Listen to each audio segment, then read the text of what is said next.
कहानी की शुरुआत में हम एक छोटी सी प्यारी सी पापा की परी को देखते हैं। नाम बोले तो लिंची।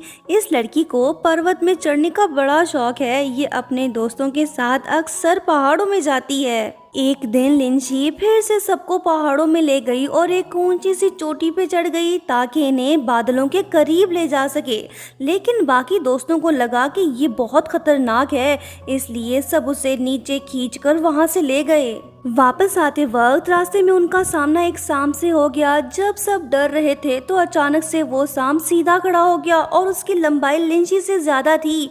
ये देख लिंची बहुत डर गई और उसने रोना शुरू कर दिया, क्योंकि उसके पड़ोसी ने कहा था कि अगर किसी ने भी लंबा सांप देखा तो वो जल्दी ही मर जाएगा। लिंची को लगा कि अब उसकी जिंदगी खत्म होने वाली है, इसलिए उसने सोचा कि मरने से पहले कुछ अच्छे काम करने चाहिए। इसने फैसला किया कि वो अपने दोस्तों के लिए कुछ करेगी, इसलिए वो सबको लाइब्रेरी ले गई ताकि उनकी फेवरेट बुक्स चुरा सके। जब ये अंदर गई तो वहाँ इसने एक अनजान लड़के को देखा। वो डर के मारे वहाँ से भाग निकली। जब ये अपने घर आई तो उसने देखा कि वही लड़का उसके घर में खाना खा रहा है। यहाँ उसे पता चला कि उसका नाम जियांग है, जो अभी अभी ट्रांसफ़र होके मिडिल स्कूल में आया है। उसके डैड लिंची के डैड के बॉस हैं। दोनों फैमिलीज़ की अच्छी दोस्ती है और अब ये दोनों भी पड़ोसी बन गए हैं। लिंची को ये टेंशन होने लगी है कि कहीं जियांग उसके बुक्स चुराने वाला राज किसी को बता ना दे, इसलिए इसने उसका दिल जीतने की कोशिश की।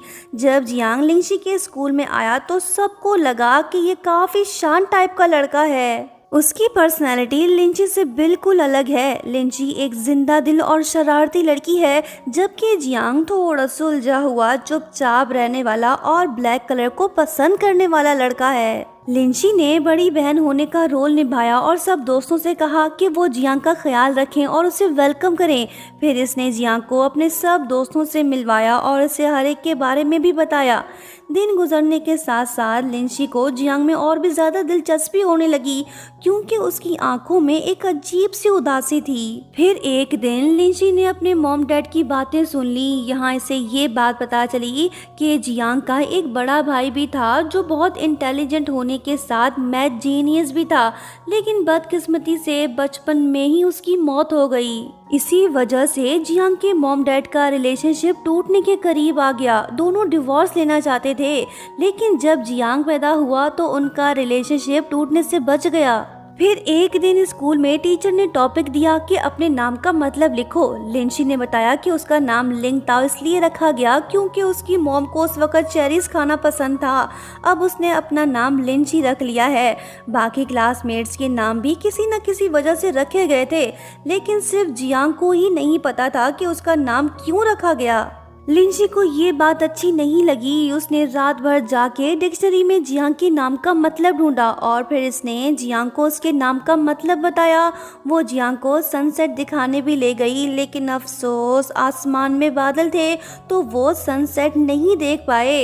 ये बस उस नज़ारे को फील करते रहे। फिर जियांग का बर्थडे आया। उसके डैड ने उसे ब्लैक कलर की वॉच गिफ्ट की। जियांग को वो पसंद नहीं आई, लेकिन उसने कुछ कहा नहीं।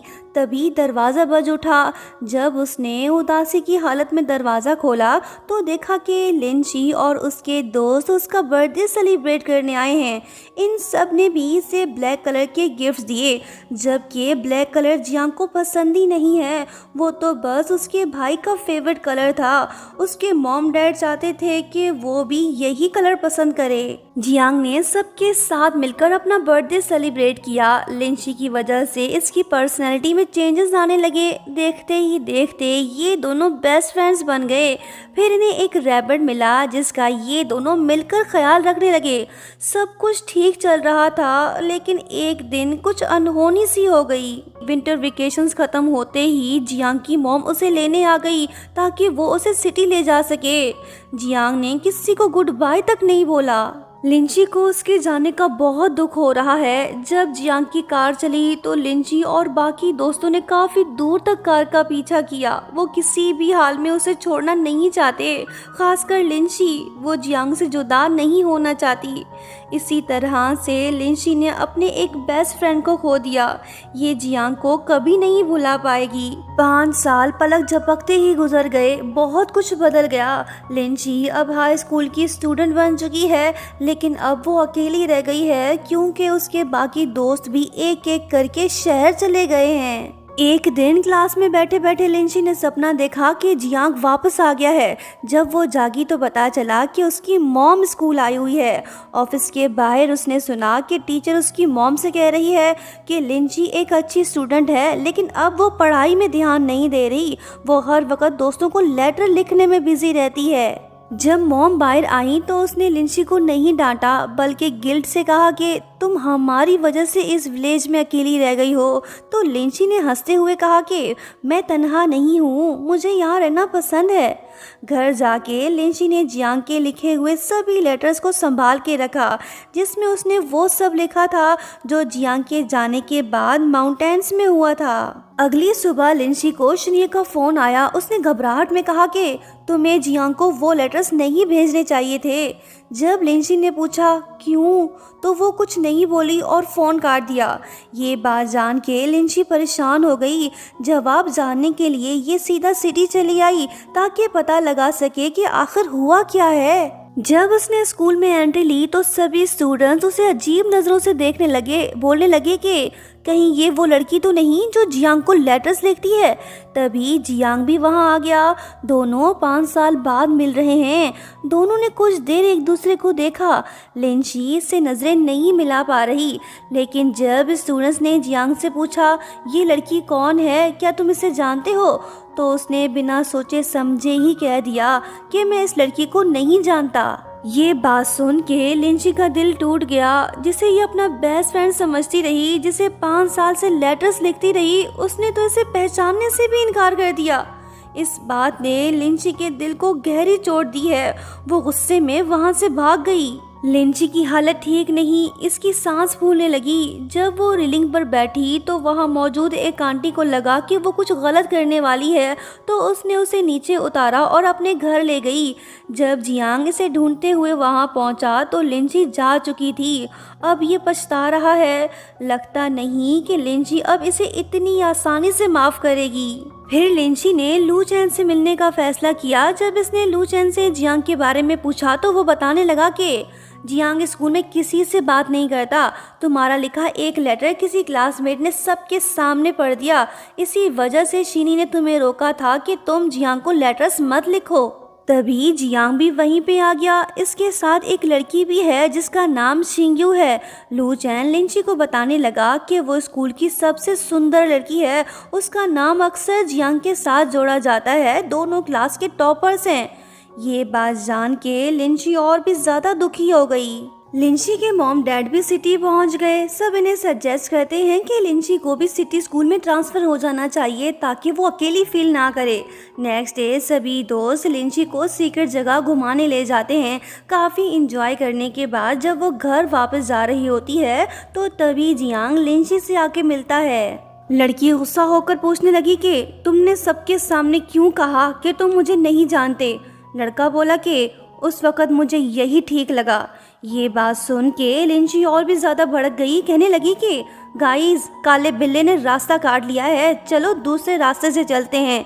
लिंची इसे इग्नोर करके चली गई। घर पहुंच के भी इसे सुकून नहीं मिला। ये अपनी भड़ास निकालने के लिए जियांग के घर पहुंच गई और उसकी खिड़की पर पत्थर मारने लगी, लेकिन इसका गुस्सा अब भी ठंडा नहीं हुआ।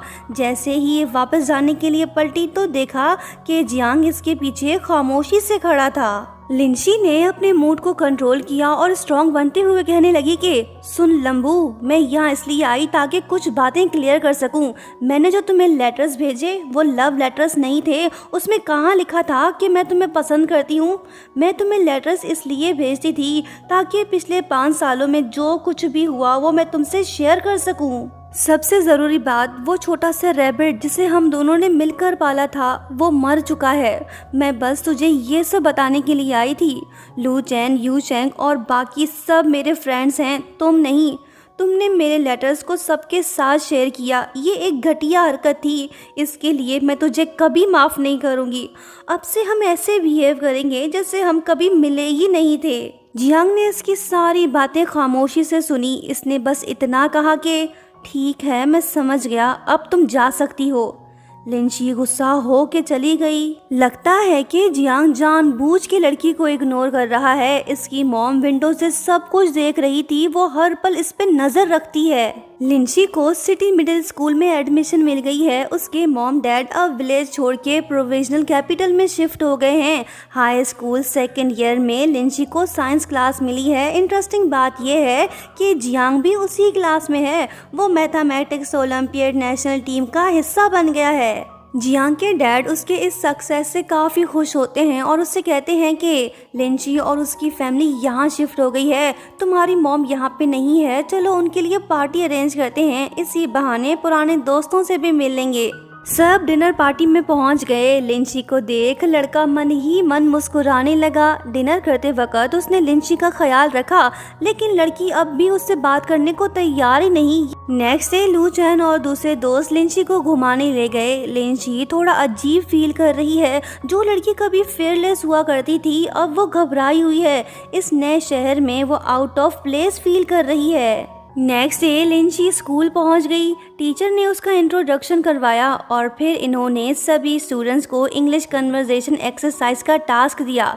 लिंची ने अपना हाथ खड़ा कर दिया। टीचर बोलने लगी कि डायलॉग एक्सरसाइज में इसका साथ कौन देना चाहेगा। ये देख जियांग ने अपना हाथ उठाया और कहा कि मैं इसका साथ देना चाहूँगा। लिंची ने उससे पूछा कि उसे सबसे ज़्यादा क्या याद रह गया है। जियांग बताने लगा कि जब मैं छोटा था तो मेरा एक फ्रेंड मुझे सनसेट दिखाने ले गया। उस वक़्त मुझे समझ आया कि मेरा नाम कितना खूबसूरत है। लिंची समझ गई कि जियांग उसी सनसेट की बात कर रहा है जो कभी उन्होंने मिलकर देखा था, लेकिन अब उस बात का क्या मतलब, जियांग तो वैसा नहीं रहा। लिंची ने सीधा जवाब दिया कि मुझे कुछ समझ नहीं आ रहा कि तुम क्या कहना चाहते हो। ये बैठ गई। क्लास के बाद लिंची ने शिनी से बात की और पूछा कि जियांग क्या कहना चाहता था। वो बोली कि जियांग अब भी तुम्हारे लिए फीलिंग्स रखता है, वो पास्ट से निकला ही नहीं है, तुमसे दूर नहीं जा पाया। लिंची ने इसकी ये बातें इग्नोर कर दी। जो बंदा अपने बचपन के दोस्त को पहचानने से इनकार कर दे उससे क्या उम्मीद रखी जा सकती है। लिंची ने भले ही अपने बचपन के दोस्त से दूरी बना ली, लेकिन लड़का तो उसके पास जाने का मौका ढूंढ रहा है। क्लास के बाद जब लिंची पानी भरने गई तो जियांग भी उसके पीछे पीछे चला आया। कहने लगा कि मुझे अपना वाटर कार्ड दो, मैं अपना लाना भूल गया। लड़की ने इसे सीधा मना कर दिया। कहने लगी कि तू है कौन, क्या मैं तुझे जानती हूँ? इसे कहते हैं जैसे को तैसा। लड़का अपना इंट्रोडक्शन कराने लगा। कहने लगा कि तुमसे मिलके खुशी हुई। दोनों जानकर भी अनजान बनने का नाटक कर रहे हैं। लड़की बोलने लगी कि लेकिन मुझे तो तुमसे मिलके ज़रा सी भी खुशी नहीं हुई, मैं तुझे अपना कार्ड उधार नहीं देने वाली। ये बोल के वो आगे निकल गई। दूसरी गर्ल्स आके जियांग को अपना वाटर कार्ड देने लगती हैं, लेकिन जियांग ने वो लेने से मना कर दिया। पानी तो बहाना था, लड़की को मनाना था। स्कूल से घर जाते वक्त लू चैन ने शिनी से पूछा कि वीकेंड पे क्या करने का प्लान है। शिनी ने कैजुअली बोला कि मैं शायद एक्वेरियम जाऊं। ये बात सुनते ही लिंची ख्यालों में खो गई। फ्लैशबैक में दिखाया जाता है कि जियांग और लिंची ने जेलीफिश देखने के लिए एक्वेरियम जाने का प्लान बनाया था, लेकिन अब उनकी फ्रेंडशिप खत्म हो गई। लिंची का मन नहीं कर रहा जाने का, तो उसने कह दिया कि मैं नहीं जाऊंगी। लू चैन इससे कहता है कि शिनी अपसेट है, तुम्हें हमारे साथ चलना चाहिए। लिंची ने हाँ कर दी, लेकिन अगले ही दिन शिनी ने प्लान कैंसिल कर दिया। कहा कि उसे ज़रूरी काम है। तो फिर लू चैन लिंची के साथ एक्वेरियम घूमने चला गया। जब वो दोनों डॉल्फिन शो देख रहे होते हैं तो तभी फेंगशू इन्हें साथ में देख लेता है। वो उन दोनों की फोटोज लेने लगा। जब लिंची वापस आकर शिनी से मिली तो ये देख वो हैरान रह गई, क्योंकि ये तो पूरा दिन घर पे टीवी ही देख रही थी। मतलब कि ये जानबूझ के इनके साथ नहीं गई। उस मोमेंट लिंची को समझ आया कि शिनी को लू चैन पे क्रश है। वो कहने लगी कि तुम्हें लूचेन से बात कर लेनी चाहिए। लेकिन शिनी ने मना कर दिया, कहा कि अगर मैंने ऐसा किया तो हम फ्रेंड्स नहीं रह पाएंगे। नेक्स्ट डे स्कूल में फेंगशु जियांग के पास आके उसे बताने लगा कि भाई मैंने लूचेन और लिंची को साथ में देखा, शायद उनका आपस में कोई चक्कर चल रहा है। जियांग ने कॉन्फिडेंट होकर कहा कि ये इम्पॉसिबल है, तुम यहाँ से दफा हो जाओ। फेंगशु तो चला गया, लेकिन उसकी बातों ने जियांग को थोड़ा बेचैन कर दिया। क्लास के बाद जियांग लिंची के पास आके कहने लगा कि ये बोतल अपने पास रखो, पानी ही तो है, भर के ले आना। ये बोल के वो चला गया। लड़की गुस्से से लाल हो गई। इसका बस चलता तो ये बोतल उसके सर पे दे मारती, लेकिन सबके सामने ऐसा करना ठीक नहीं होगा। लिंची ने जियांग की बात नहीं मानी। क्लास मॉनिटर जियांग के लिए पानी भर के ले आया। जब लिंची क्लास में वापस आई तो देखा कि उसका वाटर बोतल भरा हुआ है। डेस्क पे पड़े एक नोट में लिखा था कि आई एम सॉरी। लिंची को लगा कि जियांग ने इसे सॉरी कहा, लेकिन ऐसा नहीं था। असल में क्लास मॉनिटर ने इसकी पानी की बोतल भरी थी। लिंची मन ही मन शेम फील करने लगी। फिजिकल एजुकेशन क्लास में जियांग और लूचेन दोनों रनिंग में कम्पीट करने लगे। बहुत सी लड़कियां जियांग को चेयर अप कर रही हैं। लिंची को समझ नहीं आ रहा कि वो किसे सपोर्ट कर रही है। ये बस चिल्ला रही है बिना किसी का नाम लिए। रनिंग के बाद जियांग लूचेन से आके बोलने लगा कि मेरे लेटर्स कहाँ हैं, लाओ मुझे दो। और हाँ, तुम लिंची से दूर रहो, तुम उसके लिए ठीक नहीं हो। लूचेन जवाब देता है कि वो तुम ही तो हो जिसकी वजह से उसका दिल कंफ्यूज है, मैं ऐसा नहीं करूँगा। ये बोल के वो चला गया। अब लड़कियों के दौड़ने की बारी आ गई। लिंची ने पूरी एनर्जी से दौड़ लगाई और ये सेकंड भी आई, लेकिन अगले ही पल वो बेहोश होकर गिर पड़ी। लूचेन और दूसरे फ्रेंड्स इसे तुरंत इन्फर्मरी ले गए। पता चला इसे हीट स्ट्रोक हुआ है। जब जियांग लिंची के लिए ड्रिंक लेने गया तो वहाँ उसे पता चला कि लिंची बेहोश हो गई है, तो वो भागते हुए उसके पास जा पहुँचा। बाकी सब क्लास में जा चुके थे, बस ये दोनों और कोई नहीं। लिंची बिस्तर पे लेटी हुई है। उसने एक सपना देखा। वो सपने में बीमार थी। जियांग उसके पास था और वो उसका ख्याल रख रहा था। नींद में ही इसके मुँह से ये बात निकल गई कि जियांग, तुम जब भी मेरे पास होते हो तो मैं बेटर फील करती हूँ। जब लिंची ने अपनी आंखें खोली तो उसने देखा कि जियांग तो वाकई में इसके पास बैठा है। वो इसे पंखे से हवा भी दे रहा है। जैसे ही लिंची की नज़र इस पे पड़ी तो ये उठ पड़ी, कहने लगी कि तुम अभी के अभी यहाँ से निकलो, अगर किसी ने हमें साथ में देख लिया तो वो गलत समझेंगे। लड़का बोला कि अरे मैं कैसे चला जाऊं? कुछ देर पहले तो तुम बोल रही थी कि मैं जब भी तेरे पास होता हूं तो तेरे को अच्छा फील होता है। मैंने ठीक कहा ना? लिंची एम्बैरस फील करने लगी, बोलने लगी कि मैं तेरी बात नहीं कर रही थी, मुझे तो कुछ याद ही नहीं, जाओ अब दफा हो जाओ यहाँ से। जियांग तो जाने को तैयार ही नहीं। लड़की इस पे गुस्सा हो गई। डॉक्टर भी आ गई। जियांग से पूछने लगी कि तुम यहाँ पे क्या कर रहे हो? जियांग बोलने लगा कि मैं और लिंची क्लासमेट्स हैं। जब मुझे पता चला कि ये बीमार है तो मैं मिलने आ गया। ये कुछ और भी कहना चाहता था, लेकिन लिंची ने इसे रोक दिया। वो पिल्लो उठा के इसे मारने लगी, लेकिन लड़का जा चुका था। इन्फर्मरी में कुछ समय बिताने के बाद जब लिंची बाहर आई तो उसकी मुलाकात शिंगयू से हो गई, जिसने इसे हेलो कहा, लेकिन लिंची तो इससे बात नहीं करना चाहती। शिंगयू बोलने लगी कि मैं तुम्हारे और जियांग की फ्रेंडशिप के बारे में जानती हूँ, तुम दोनों चाइल्डहुड फ्रेंड्स हो ना? लिंची इससे पूछने लगी कि क्या ये सब जियांग ने तुम्हें बताया? तुम्हारा उससे क्या रिलेशनशिप है? शिंगयू ने घुमा फिरा के जवाब दिया, बस इतना कहा कि हम सिर्फ अच्छे दोस्त हैं, एक दूसरे की हेल्प करते हैं, बाकी लव शव कॉलेज के बाद देखेंगे, फिलहाल हमारा फोकस स्टडीज़ पे है। ये सुनकर लिंची का दिल टूट गया। उसने सिर्फ थैंक्स कहा और चल पड़ी। शिंगयू ने उसे रोककर कहा कि अगर तुम जियांग की दोस्त हो तो मेरी भी हो। लिंची बोली कि सॉरी, मुझे और दोस्तों की ज़रूरत नहीं। ये बोल के वो वहाँ से चली गई। उसी शाम शिनी लिंची को साइकिल चलाना सिखाने लगी। इसने नोटिस किया कि लिंची काफ़ी उदास है। उसी समय शिनी के पापा ने उसे बुला लिया तो वो अंदर चली गई। लिंची अब अकेली ही साइकिल चलाने की प्रैक्टिस करने लगी। इसकी कोशिश जारी है। तभी जियांग वहां आ गया। इसने विंडो से लिंची को साइकिल चलाते हुए देख लिया था और घबरा गया कहीं वो गिर ना जाए, लेकिन इसकी मौजूदगी में तो लड़की और ज़्यादा घबरा गई और गिर पड़ी। इसके हाथ से खून निकलने लगा। जियांग इसके पास आया ताकि इसकी हेल्प कर सके, लेकिन लिंची गुस्से में बोली कि तुम यहाँ क्यों आए? हमने डिसाइड किया था कि हम सिर्फ क्लासमेट्स हैं। जियांग बोलने लगा कि मैं तुम्हें विंडो से देख रहा था, तुम्हारी फिक्र हो रही थी तभी चल आया। लिंची बोली कि मुझसे दूर रहो, जब भी तुम मेरे पास आते हो तो मुझे चोट लग जाती है, तुम मेरे लिए अनलकी हो। जियांग कहने लगा कि मैं तो बस नई शुरुआत करना चाहता हूँ, क्या हम फिर से फ्रेंड्स बन सकते हैं? लिंची ने जवाब दिया कि मैं तुझे नहीं जानना चाहती, काश मैं तुमसे कभी मिली ही ना होती। ये बोल के वो साइकिल लेकर वहाँ से चली गई। रात को जब लिंची ने अपनी पुरानी डायरी खोली तो उसके हर पन्ने में जियांग का नाम लिखा था, हर बात में उसका जिक्र था। लेकिन आज लिंची ने बस एक ही लाइन लिखी, वो ये कि आज के बाद जियांग के बारे में सोचना मना है, अब वो मेरा फ्रेंड नहीं रहा। अगले दिन ब्रेक के दौरान जब लिंची पानी लेकर आई तो इसने सुना कि कुछ लड़कियां इसके और जियांग के बारे में गॉसिप कर रही हैं। लिंची ने इन लड़कियों की आंखों में आंखें डालकर कहा कि आगे से जब भी जियांग के बारे में बात करो तो मेरा नाम उससे मत जोड़ना, वो मेरे लिए खास नहीं। नेक्स्ट सीन में जब लिंची स्कूल में सफाई कर रही होती है तो तभी इसे बिल्ली की आवाज़ सुनाई देती है। एक प्यारा सा कैट सीढ़ियों के नीचे छुपा बैठा है। वो नीचे गई और उसके साथ खेलने लगी।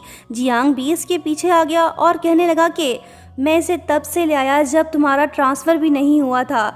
मुझे ये पसंद है जैसे चुन्नू रैबिट हमें पसंद था। लिंची ने गुस्से से चिल्लाकर कहा कि तुम चुन्नू का नाम मत लो, उसे मेंशन भी मत करो, तुम्हारा उससे कोई लेना देना नहीं और ना ही ये बिल्ली उसकी जगह ले सकती है। जियांग ने कहा कि आखिर तुम इतना गुस्सा क्यों हो रही हो, ये एक बिल्ली ही तो है, मुझे ये पसंद है। ये दोनों तो लड़ पड़े। लिंची ने गुस्से में आके पत्थर उठा लिया। इससे पहले कि ये इसे दे मारती कि तभी लू चैन और दूसरे स्टूडेंट्स वहीं पे आ जाते हैं। इन्होंने इसे रोक लिया। प्रिंसिपल भी आ गए। ये इन दोनों को सख्त पनिशमेंट देते हैं। लिंची ने फाइनली जियांग से कहा कि मैं माफ़ी चाहती हूँ, मैं ही कुछ ज़्यादा बोल गई।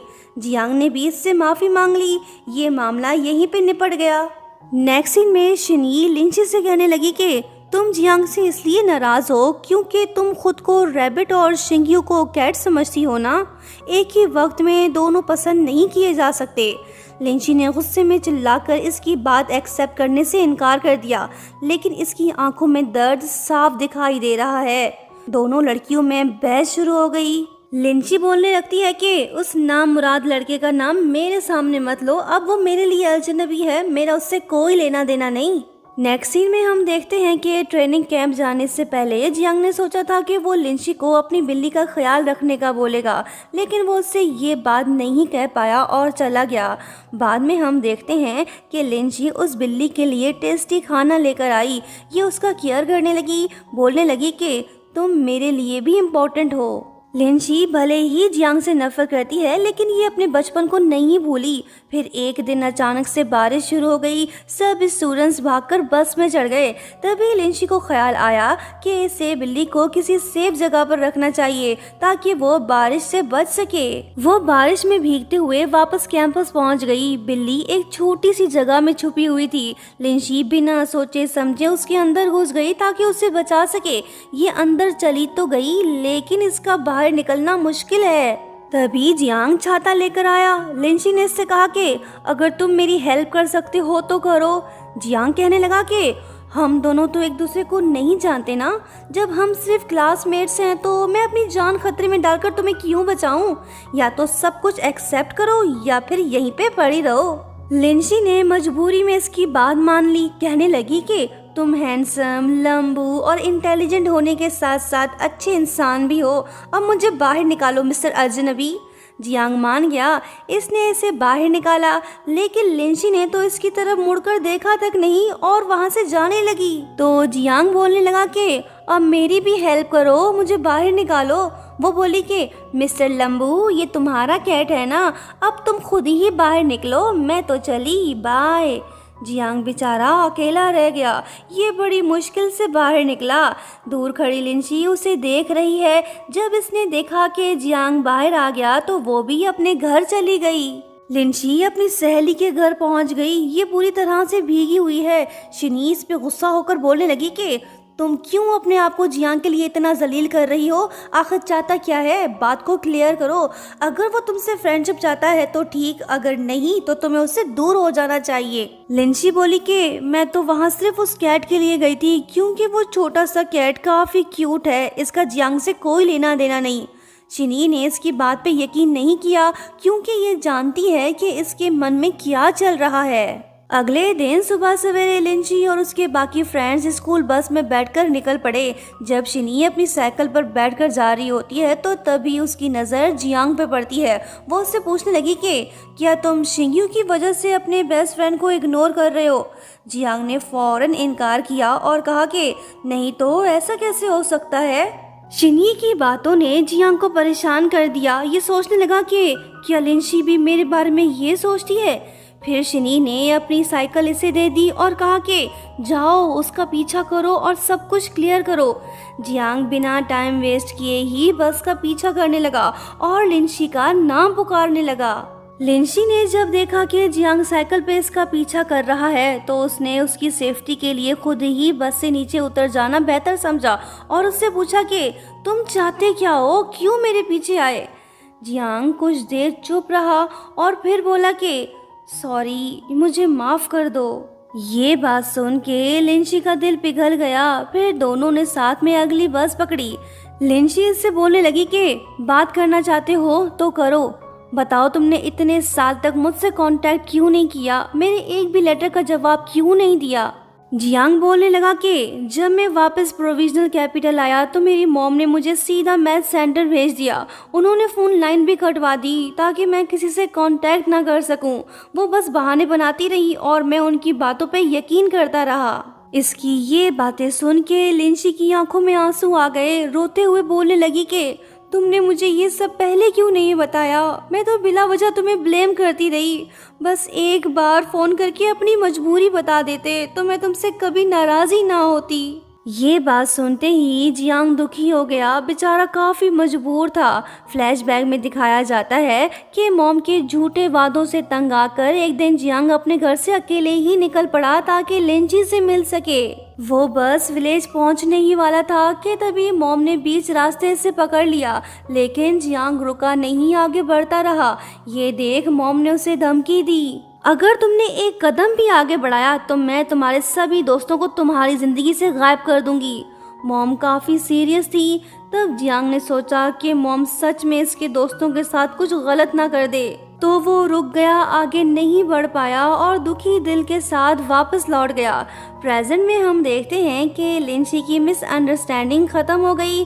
दोनों साथ में स्कूल जा रहे हैं। लड़की मुस्कुरा रही है और लड़का भी कहने लगा कि अब तो सब कुछ क्लियर हो गया ना। लड़की बोली कि मैं तुझे माफ करूं या ना करूं ये मैंने अभी तक डिसाइड नहीं किया, सोच कर बताऊंगी। ये बोल के वो आगे निकल गई। क्या अब इनकी लव स्टोरी आसानी से शुरू हो पाएगी या फिर कोई इनके बीच में आकर इन्हें जुदा कर देगा? स्कूल में लंच ब्रेक के दौरान जब लिंची ने अपने दोस्तों को जियांग की मजबूरी बताई तो तब जाके उन्हें समझ आया कि असल में जियांग की मॉम उसे मना करती थी कि वो दोस्तों से ना मिले। ये बात सुन के लू चैन फ्रीज हो गया। आखिर क्यों? ये तो हमें आगे ही पता चल पाएगा। फिर सब दोस्तों ने मिलकर ये प्लान बनाया कि वो लिंची और जियांग की मुलाकात करवाएंगे ताकि दोनों फिर से फ्रेंड्स बन सके। जियांग की मॉम कंस्ट्रक्शन साइट पे इंस्पेक्शन करने गई है तो यही सही मौका है उन दोनों को मिलाने का। प्लान के मुताबिक क्लास के दौरान लू चैंग ने एक्टिंग की कि उसे मैथ के क्वेश्चन में हेल्प चाहिए। इसी बहाने वो जियांग के पास गया और इसके सामने टेस्ट पेपर रख दिया जिसमें लिंची ने लिखा था कि मैं शाम को तुमसे मिलना चाहती हूँ। ये नोट पढ़ते ही जियांग ने फौरन से जवाब दिया कि हाँ ठीक है। दोनों की मीटिंग फिक्स हो गई। शिंग्यू ये सब नोट कर रही है, इसे शक होने लगा है। जब लिंची स्कूल से वापस घर लौटी तो ये सजने संवरने में लग गई। ड्रेस सेलेक्ट करने में इसे बहुत टाइम लग रहा है।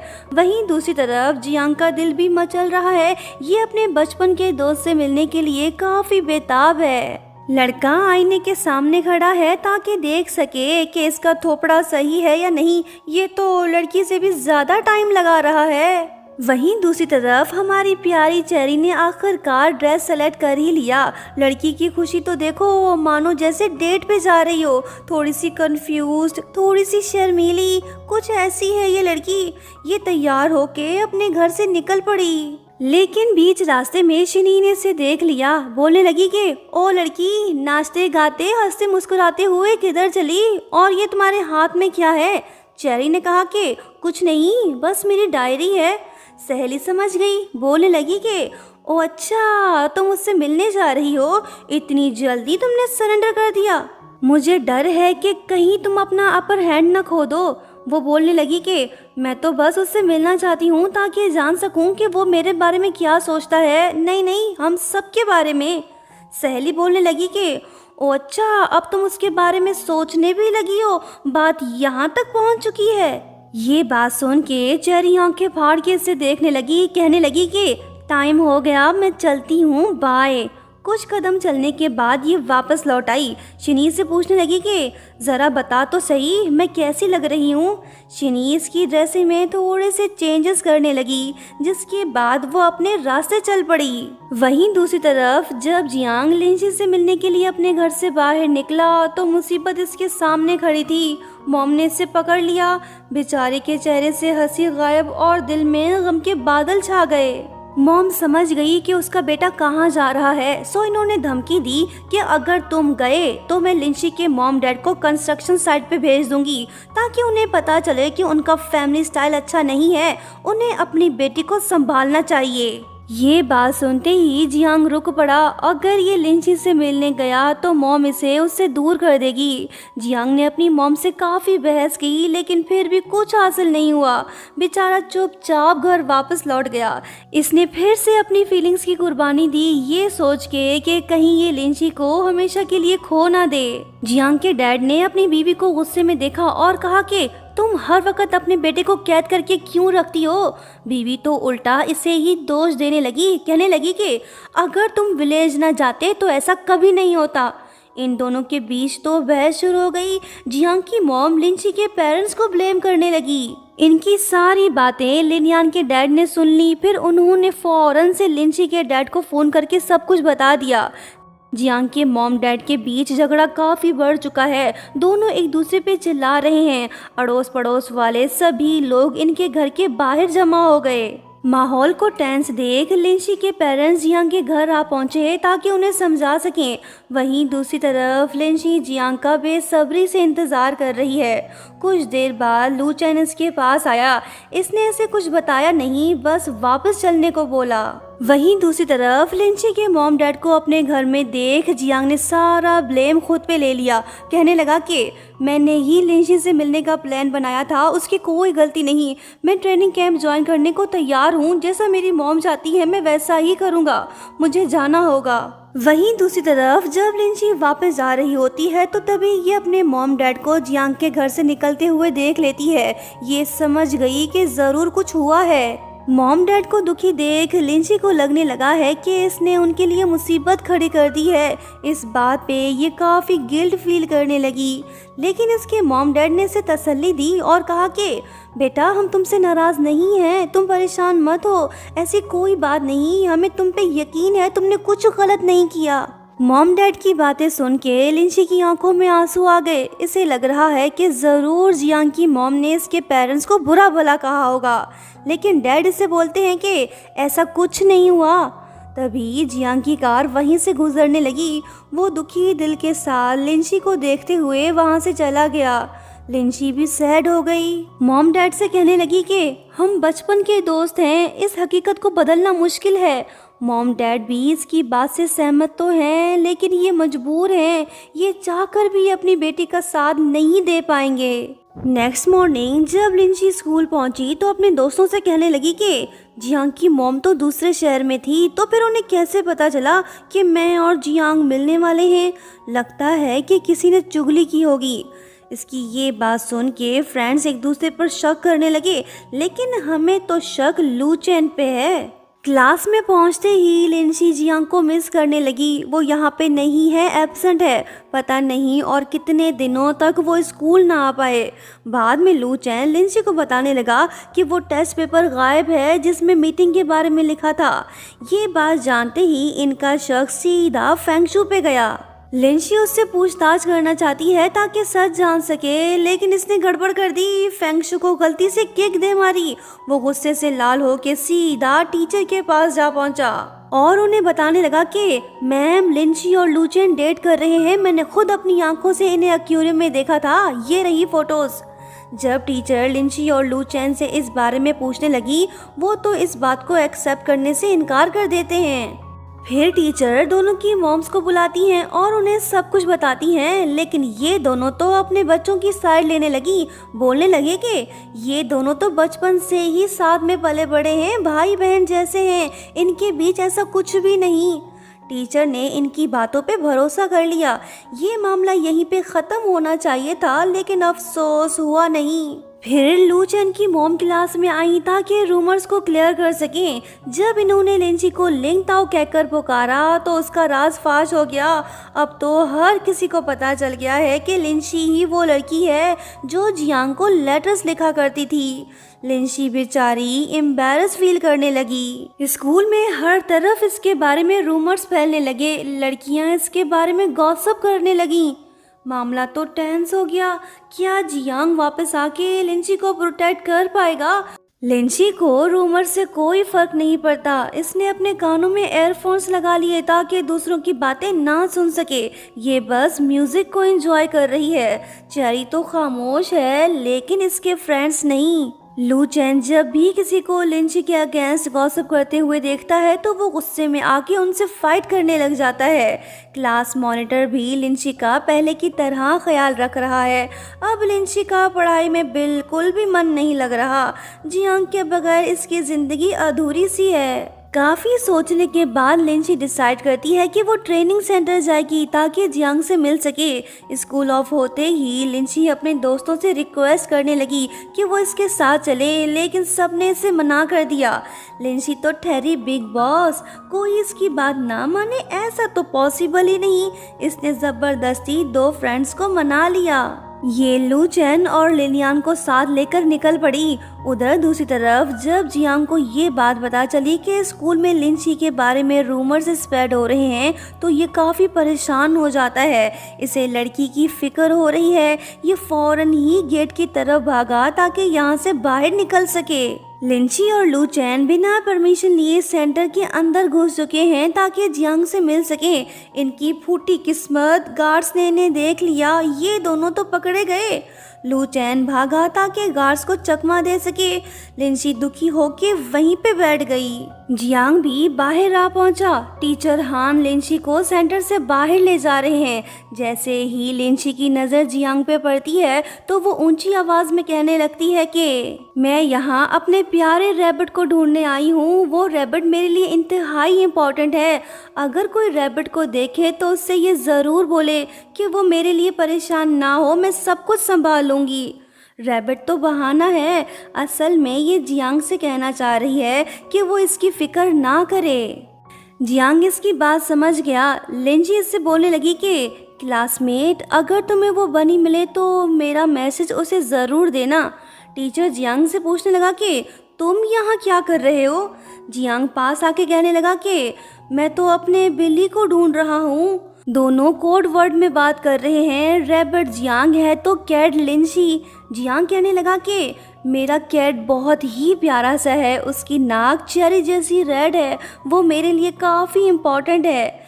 लिंसी समझ गई कि ये इसकी बात कर रहा है। दोनों मुस्कुराने लगे। जियांग ख्यालों में खो गया। रूमर्स के बारे में सुन के इसे लिंसी की फिक्र हो रही थी। इसे लगा कि वो काफ़ी स्ट्रगल करने वाली है, लोग उसके साथ बुरा सलूक करेंगे। लेकिन अब लिंसी से मिलने के बाद ये जान चुका है कि वो लड़की टफ होने के साथ साथ काफ़ी स्ट्रॉन्ग भी है। वो इसके बगैर भी सब कुछ आसानी से फेस कर सकती है। मेरी प्यारी बनी, अब मुझे उसके बारे में फिक्र करने की कोई ज़रूरत नहीं।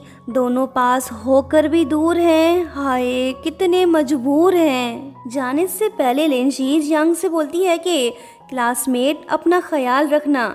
जियांग भी इसे यही बोलता है। लिंची दुखी दिल के साथ वापस लौट गई। ट्रेनिंग सेंटर से बाहर निकलते ही इसकी नज़र एक स्ट्रीट सिंगर पे पड़ी जो कि सिंगिंग कर रही होती है। इसे देखते ही लिंची को एक आइडिया आया। ये अपने दोस्तों के साथ निकल पड़ी ताकि कोई ऐसी लोकेशन तलाश कर सके जो जियांग के हॉस्टल के करीब हो। फाइनली काफ़ी सर्च करने के बाद इसे अच्छी लोकेशन मिल गई।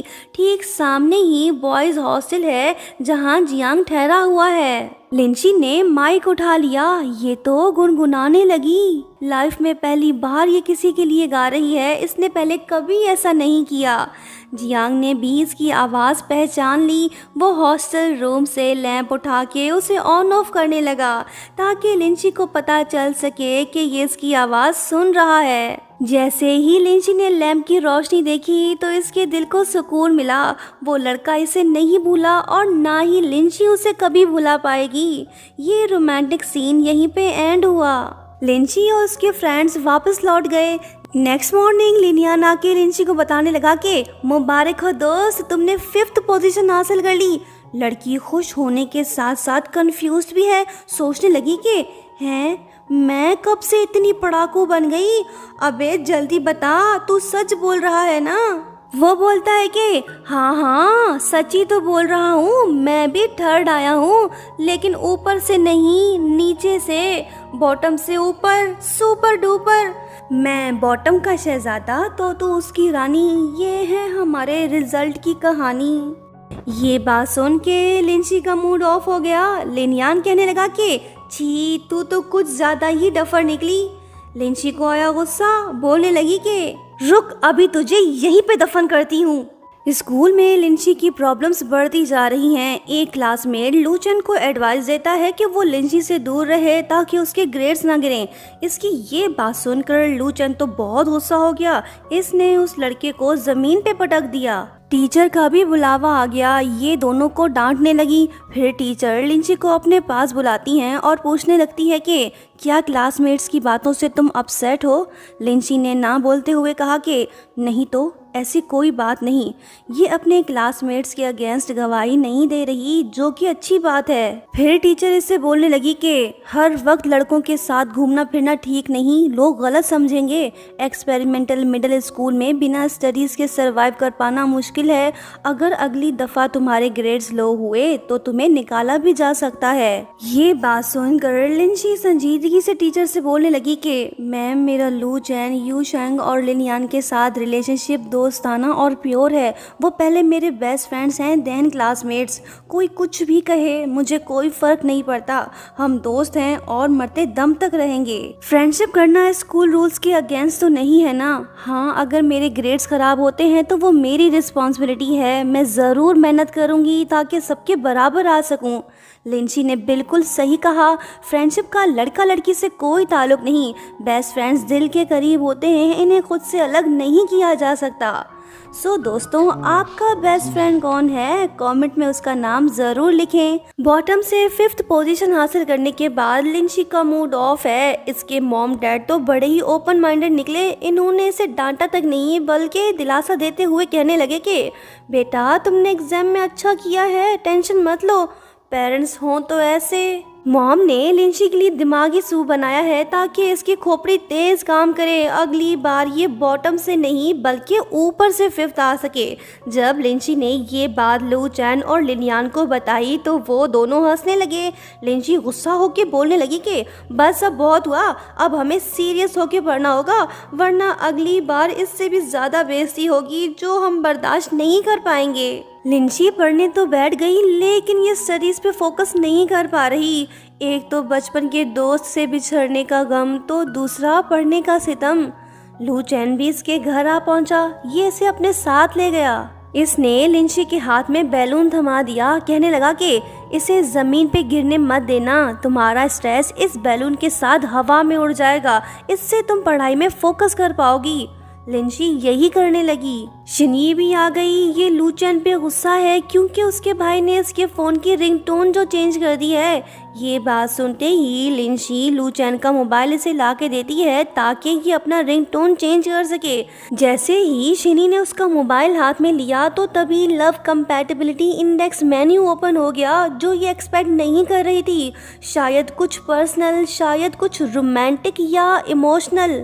लिंशी और लूचैन का लव कंपैटिबिलिटी स्कोर 80% से ज़्यादा है। यहाँ हमें ये बात पता चली कि लूचैन को लिंशी पे सीक्रेट क्रश है, लेकिन ये लव इंडेक्स शायद इसने खुद सेट नहीं किया। ये सब देखते ही शिनी का दिल टूट सा जाता है क्योंकि ये भी लूचैन को लाइक जो करती है। शिनी अपनी बेस्ट फ्रेंड लिंशी पे गुस्सा होकर कहने लगी कि कुछ बोलने की ज़रूरत नहीं, मैं जा रही हूँ यहाँ से, बाय। लिंशी गुस्से में लूचैन को फोन वापस दे के शिनी को चेस करने लगी, लेकिन वो तो इसकी कोई बात तक सुनने को तैयार नहीं। इन दोनों के बीच मिसअंडरस्टैंडिंग क्रिएट हो गई। देखते हैं लिंशी अपनी बेस्ट फ्रेंड को कैसे मनाती है। बाकी फ्रेंड्स को भी पता चल गया कि शिनी लिंशी से नाराज़ है, लेकिन शायद इन्हें ये नहीं पता कि असल वजह क्या है। लिंशी ने सभी फ्रेंड से दूरी बना ली ताकि वो शिनी के साथ ज़्यादा टाइम स्पेंड कर सके। स्कूल में स्पोर्ट्स डे फेस्टिवल जल्दी ही होने वाला है। लूचैन की ख्वाहिश है कि लिंशी बास्केटबॉल मैच में चीयर लीडर बने, सो इसलिए इसने लिंशी का नाम चीयर लीडर के लिए साइन अप करवा लिया। लेकिन लिंशी तो चीयर लीडर नहीं बनना चाहती, सो ये टीचर के पास पहुंच गई ताकि अपना नाम वापस ले सके। लेकिन जब इसने अपनी बेस्ट फ्रेंड शिनी को वहां देखा तो इसने अपना माइंड चेंज कर लिया। अब ये इसके आसपास रहना चाहती है ताकि इसकी मिसअंडरस्टैंडिंग को खत्म कर सके। शिंगयू ने भी चीयर लीडर के लिए साइन अप कर लिया। इसका टारगेट ये है कि ये जियांग को इम्प्रेस करे। टीचर अनाउंसमेंट करती है कि जो सबसे अच्छा डांस करेगा वही लीडर बनेगा। ये बात सुन के लिंशी ने लीडर के लिए शिनी का नाम सजेस्ट किया। अगले दिन जब लिंशी शिनी के साथ प्रैक्टिस कर रही होती है तो तभी शिनी गिर जाती है। लिंशी थोड़ी सी परेशान हो गई। यहाँ इन्हें कोई पसंद नहीं कर रहा, ज्यादातर गर्ल्स शिंगयू के साथ हैं। लिंशी भी अच्छे से डांस नहीं कर पा रही, इसलिए शिनी उसे ट्रेनिंग देना शुरू कर देती है। दोनों मिलकर बहुत मेहनत कर रहे हैं। उसी रात जब लिंशी घर वापस आ रही होती है तो तभी लिनियान उसे बताने लगता है कि जियांग ने मुझे फ़ोन किया है, मैंने उसे तुम्हारा नंबर दे दिया, तुम जाके उससे बात करो। ये बात सुन के लिंशी बहुत खुश हो जाती है और दौड़ के घर पहुंचती है। जब इसने फ़ोन हाथ में उठाया तो बिल्कुल उसी समय जियांग की कॉल भी आ गई। उसकी आवाज़ सुनते ही लिंशी का चेहरा गुलाब की तरह खिल उठा। ये दोनों कुछ देर ही बात कर पाते हैं। लिंशी इसे डिस्टर्ब नहीं करना चाहती, सो इसने फ़ोन कट कर दिया। अगले दिन जब सभी गर्ल्स डांस कर रही होती हैं तो तभी शिंगयू अचानक से गिर पड़ी और वो लिंशी पर इल्ज़ाम लगाने लगी। लिंशी कहती है कि झूठ मत बोलो, तुमने ही मेरा पाँव रोका था। शिंगयू नहीं चाहती कि लिंशी चीयर लीडर बने, ये इसे टीम से आउट करना चाहती है। उसके बाद हम देखते हैं कि लिंशी को फील होने लगा है कि शिनी जानबूझ के इसे खुद से दूर कर रही है। मॉम इसे समझाती है कि बेटा ऐसी बात नहीं है, ज़रूर उसकी कोई मजबूरी होगी। फिर लिंशी के पापा फ़ोन पर कुछ सुनते हैं। वो अपनी वाइफ को साइड में ले जाकर उसे बताने लगते हैं कि मिस्टर शिन बीमार हैं, उन्हें हॉस्पिटल में एडमिट कराया गया। ये बात लिंशी ने भी सुन ली। ये तो परेशान हो गई। अब जाके इसे समझ आया कि शिनी जानबूझ के इसे इग्नोर नहीं कर रही थी, असल में वो अपने पापा की वजह से परेशान है। हॉस्पिटल में शिनी के पापा के पास सब फ्रेंड्स मौजूद होते हैं। ये लोग मुश्किल समय में एक दूसरे का साथ देते हैं। लिंशी मिस्टर शिन की शॉप पर जाती है। वहाँ शिनी चुपचाप सामान समेट रही होती है। जब लिंशी इसकी हेल्प करने लगी तो शिनी कहती है कि मैं सब कुछ खुद से कर सकती हूँ। लिंशी इस बात से नाराज़ नहीं होती। जब ये पानी लाने जाती है तो तभी ये शिनी से टकरा जाती है। इसके हाथ से गिलास गिरकर टूट गया। शिनी तुरंत इसे सॉरी बोलती है। दोनों एक दूसरे की तरफ देख हंस पड़ते हैं। फिर शिनी पूछने लगी कि मैं उस दिन नहीं आ सकी, तुम नाराज़ तो नहीं हुई ना। लिंची कहती है कि मैं तुमसे क्यों नाराज़ होंगी, मैं तो जानती हूँ कि तुम मुझसे ज़्यादा देर दूर नहीं रह सकती। शिनी बोलती है कि मुझे तुम्हारे और लू चैन के बारे में गलत फहमी हो गई थी। असल में बात यह है कि लू चैन तुम्हें लाइक करता है, उसके छोटे भाई ने ही वो लव कंपैटिबिलिटी वाला मेन्यू सेट किया था, वो तुम्हें अपनी सिस्टर इन लॉ बनाना चाहता है। ये बात सुन के लिंची गुस्सा हो गई, कहने लगी कि वो बच्चा, अभी जाके लू चैन से सब कुछ पूछती हूँ। शिनी बोलती है कि ओ जज्बाती लड़की, जरा रुक तो सही, इस बात को जाने दो, तुम बस ये प्रिटेंड करो कि तुम्हें कुछ नहीं पता, जैसा चल रहा है वैसा चलने दो। लिंची भी इसकी बात समझ गई, अगर इसने ये बात सबको बताई तो फ्रेंडशिप में दरार आ सकती है, ऐसा करना ठीक नहीं होगा। नेक्स्ट डे हम स्कूल में देखते हैं कि एक तरफ बास्केटबॉल की प्रैक्टिस जारी है तो दूसरी तरफ लिंची अपने क्लासमेट्स के साथ प्रैक्टिस में बिजी है। बाद में फ्रेंड्स इसे गुड न्यूज़ बताने लगे कि जियांग मैथमेटिक्स कंपटीशन में पार्टिसिपेट करने स्कूल आ रहा है, तुम्हें उससे मिलने का मौका मिलेगा। ये बात जान के लिंची का दिल तो खुश हो गया। फ्रेंड्स इसे चिढ़ाने लगे, कहने लगे कि अब जियांग भी तुम्हारा डांस देखेगा, ये शर्मा ऐसे रही है जैसे वो लड़का इसका फियांसे हो। बास्केटबॉल मैच बस शुरू ही होने वाला है और आज चीयरलीडर गर्ल्स का फाइनल रिहर्सल भी है। शिनी बेचारी अपने डैड का ख्याल रख रही थी, इसी वजह से वो कल रात ठीक से सो नहीं पाई। जब क्लासमेट्स उसे उठा के प्रैक्टिस करवाने लगे तो तभी वो नीचे गिर पड़ी। शिंगयू ने फौरन इस मौके का फायदा उठाया और टीचर से कहने लगी कि शिनी, लिंची और उसके बाकी 2 ग्रुप मेंबर्स को टीम से आउट कर देना चाहिए। सेफ्टी कंसर्न्स को देखते हुए टीचर भी मान गई। तभी लिंची और शिनी के दिमाग में एक आइडिया आया, ये बाकी 2 गर्ल्स की मेहनत को ज़ाया नहीं करना चाहती, देखते हैं ये टीचर को कैसे मना पाती हैं। जियांग भी अपनी मॉम के साथ स्कूल पहुंच गया। ये अपने बेटे को खबरदार करती है कि वो किसी से ना मिले। लिंची को तो पहले से ही पता था कि जियांग स्कूल आने वाला है, सो इसने अपनी माँ से पहले ही कह दिया था कि वो जियांग के फेवरेट डिशेस और केक इसे बना कर दे ताकि वो उसे खिला सके। शिनी का चीयर लीडर बनने का सपना नहीं टूटा। टीचर लिंची और बाकी मेंबर्स के जज्बात को समझ गई। इन्होंने शिनी की जगह लिफ्टिंग पोजीशन में लिंची को परफॉर्म करने का मौका दे दिया। ये सब सुन के शिंगयू का प्लान चौपट हो गया। बास्केटबॉल गेम बस शुरू ही होने वाला है, चीयर लीडर्स भी मैदान में आ गईं। जब ये सब red and white floral dress पहनकर बाहर आई तो बिल्कुल परियों जैसी लग रही थी। जब लू चैन, यू शैंग और लिनयान ने लिंची को चीयर लीडर ड्रेस में देखा तो ये इतने हैरान हो गए कि इन्होंने पलक तक नहीं झपकाई। इन्हें अंदाजा नहीं था कि जो छोटी सी लड़की इनके साथ पली बड़ी वो इतनी खूबसूरत भी हो सकती है। बास्केटबॉल मैच भी चालू हो गया, सभी काफी एक्साइटेड हैं, लेकिन असल हाईलाइट तो चीयर लीडर गर्ल्स की परफॉर्मेंस है। जैसे ही वो स्टेज पर आई तो सब ने तालियां बजा के उनका स्वागत किया। जियांग भी अपनी मॉम के साथ प्रिंसिपल के ऑफिस में ही मौजूद है। बेचारा आशिक काफी बेचैन लग रहा है, लड़की से मिलना जरूरी, बहाना बनाना इसकी मजबूरी। सो इसने वॉशरूम जाने का बहाना बनाया और सीधा प्लेग्राउंड की तरफ भागा। जब उसने चेरी को स्टेज पर फुल एनर्जी के साथ परफॉर्म करते देखा तो ये पूरी तरह से एक्साइटेड हो गया। इसकी नज़र एक पल के लिए भी लिंची से हट नहीं रही। आज ये प्रूफ हो ही गया कि इसके दिल में लिंची के लिए फीलिंग्स मौजूद हैं। लिंची ने भी इसे देख लिया। ये बेहतरीन पल फिर शायद कभी नसीब ना हो। परफॉर्मेंस के बाद प्रिंसिपल ने सभी चीयर लीडर गर्ल्स को बुलाया ग्रुप फोटो के लिए। जियांग भी यहीं पे ऑलरेडी मौजूद है। दोनों एक दूसरे को देख मुस्कुरा रहे हैं। प्रिंसिपल ने जियांग को भी चीयर लीडर्स के साथ ग्रुप फोटो में खड़ा होने को कह दिया। जियांग सीधा लिंची के पास जाके खड़ा हो गया। दोनों के चेहरों पर खुशी और दिल में सुकून था। शायद आगे मुलाकात हो या ना हो, जो हसीन पल हैं उन्हें फिलहाल जी लेना चाहिए। सभी तो खुश हैं, लेकिन ये वाली मैडम नहीं, ये जियांग को इम्प्रेस करने में बिजी हो गई।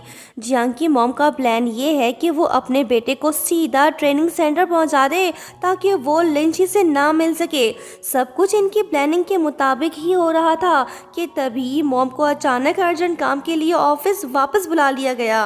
जाने से पहले मॉम ने अपने ड्राइवर को इंस्ट्रक्शन दिए कि वो जियांग को सीधा ट्रेनिंग सेंटर ले जाए, लेकिन ड्राइवर को लगी तेज भूख, ये लंच करने के लिए चला गया। जियांग और लिंची के पास बस 30 मिनट हैं, सो लिंची और उसके बाकी क्लासमेट्स तेजी से वहां पहुंचे और जियांग से मिलने लगे। लिंची जियांग को अपने साथ सीक्रेट प्लेस ले गई। लड़के ने खुशी से लिंची के मॉम के हाथ का बनाया हुआ डिलीशियस खाना एंजॉय किया। इसके सामने वो लड़की खड़ी है जिसे देखने के लिए इसकी आंखें तरस रही थी। लिंसी सच में बहुत खुश है। ये जब भी इस लड़के के साथ होती है तो इसके चेहरे की रौनक बढ़ जाती है। दोनों रोमांटिक तो नहीं, बस इधर उधर की बातें करने लगे। ये दोनों तो खुश हैं, लेकिन एक है जो अंदर ही अंदर जल रही है। हम शिंग्यू की बात कर रहे हैं। इसने लिंची और जियांग के मिलने का सीन देख लिया। फिर क्या इसने फेंगशु के साथ मिलकर प्लान बनाया कि वो लिंची को बदनाम करेगी और जियांग की मॉम को सब कुछ बता देगी। लू चैन और बाकी फ्रेंड्स भी चारों तरफ पहरा दे रहे हैं ताकि कोई लिंची और जियांग तक ना पहुंच सके। फिर इन्होंने देखा कि दो लड़कियां जो हर जगह बक करने के लिए मशहूर हैं, वो धीरे से उस एले की तरफ जा रही हैं जहां लिंची और जियांग मौजूद हैं। फ्रेंड्स इन्हें रोकने लगे। शिनी ने फौरन से लिंची को फोन करके इन्फॉर्म कर दिया। फिर क्या लिंची ने जियांग का हाथ पकड़ा और दोनों वहां से भागने लगे।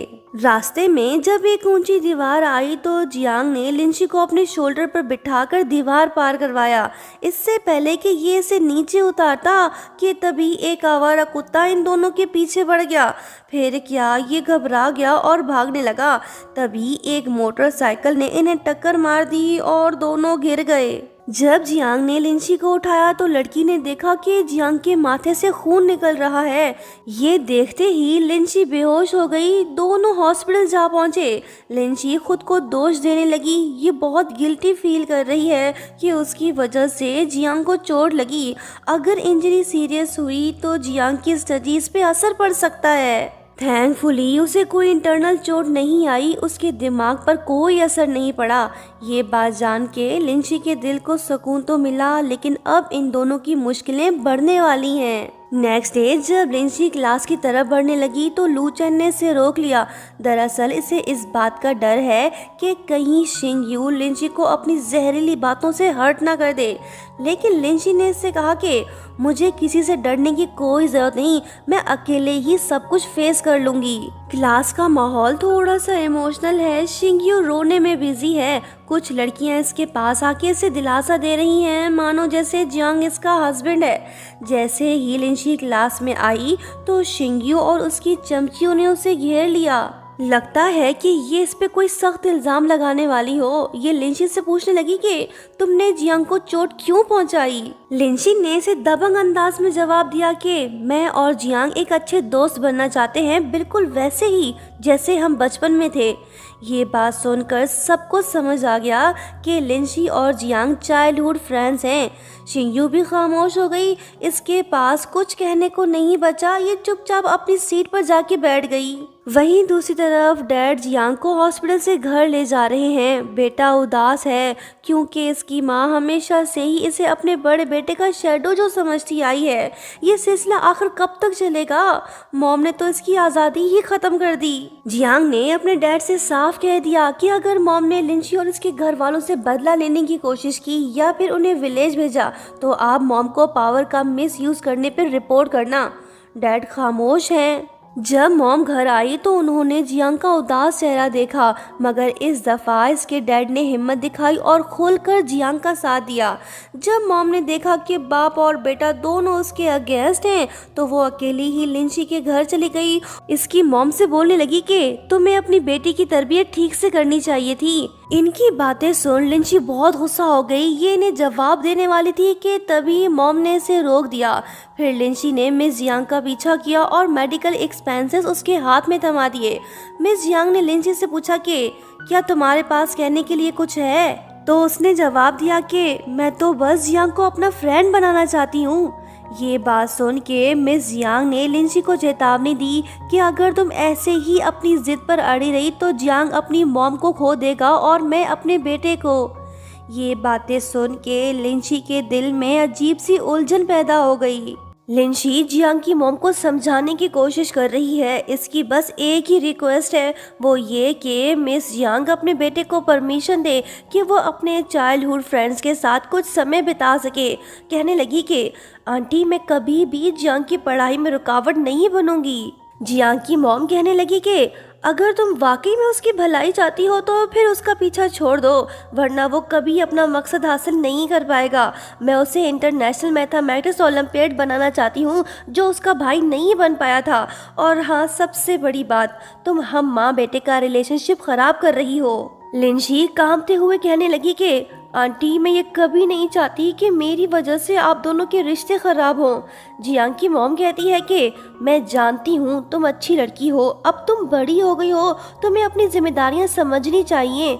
ये कहकर वो वहाँ से चली जाती है। लिंशी वापस घर तो लौट आई, लेकिन जियांग की मॉम की बातों की वजह से ये सैड फील कर रही है, क्योंकि उन्होंने इसकी हर रिक्वेस्ट रिजेक्ट जो कर दी। वो ये तक नहीं चाहती कि लिंशी उसके बेटे से मिले, फ्रेंडशिप तो फिर दूर की बात है। लिंशी उदास बैठी कुछ सोच ही रही होती है कि तभी इसे जियांग का फोन आ गया। लिंशी हैरान होकर उससे कहने लगी कि लड़के, क्या तुम्हें फोन यूज करने की परमिशन मिल गई?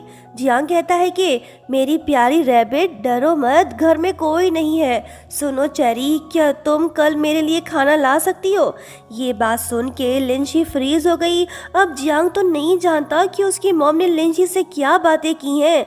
वो कहने लगी कि मैं अब सोने जा रही हूँ, कल मिलते हैं, बाय। लिंशी कंफ्यूजन का शिकार हो गई। बचपन में जियांग की मॉम ने अपने बेटे को लिंशी और बाकी फ्रेंड से दूर कर दिया था। वो फिर से ऐसा करना चाहती है, लेकिन लिंशी तो इस बार ऐसा होने नहीं देगी। जब इसने कुछ गलत किया ही नहीं तो ये जियांग से दूर क्यों रहे? फिर होता ये है कि नेक्स्ट इवनिंग लिंशी जियांग के घर खाना लेकर जाती है। दरवाज़ा खुलते ही जियांग की मॉम इससे बोलने लगी कि तुम्हें पता है तुम क्या कर रही हो? लिंशी ने जवाब दिया कि अगर ज़रा सी भी पॉसिबिलिटी हुई कि जियांग अपनी माँ का प्यार खो देगा तो फिर मुझे उसके साथ मजबूती से खड़ा रहना होगा।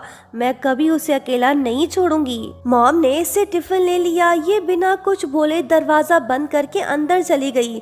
जियांग मुस्कुरा रहा है क्योंकि इसने लिंशी की सारी बातें सुन ली हैं। ये फौरन ही विंडो की तरफ भागा ताकि लड़की को देख सके।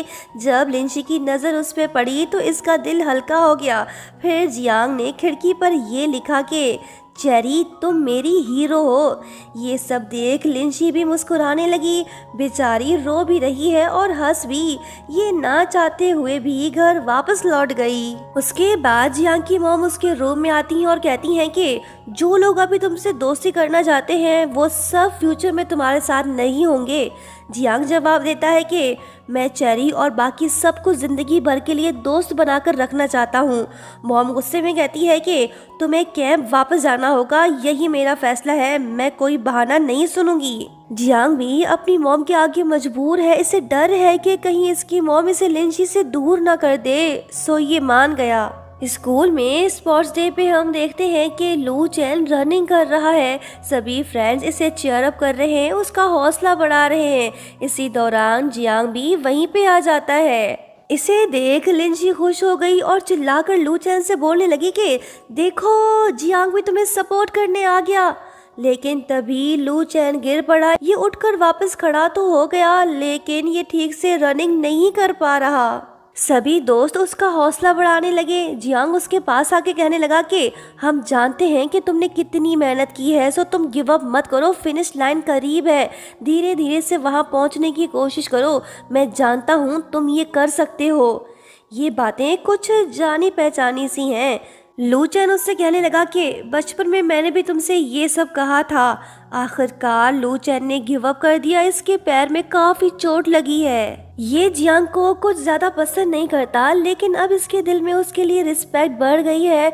दोनों फिर से फ्रेंड्स बनने वाले हैं, जो कि अच्छी बात है। उसके बाद हम देखते हैं कि लिंशी ने खुद को काफी इम्प्रूव कर लिया है। अब ये असाइनमेंट टाइम पे सबमिट करवाती है और पढ़ाई में भी फोकस कर रही है। अगले दिन सभी फ्रेंड्स एक जगह जमा होते हैं ताकि साथ में स्कूल जा सकें।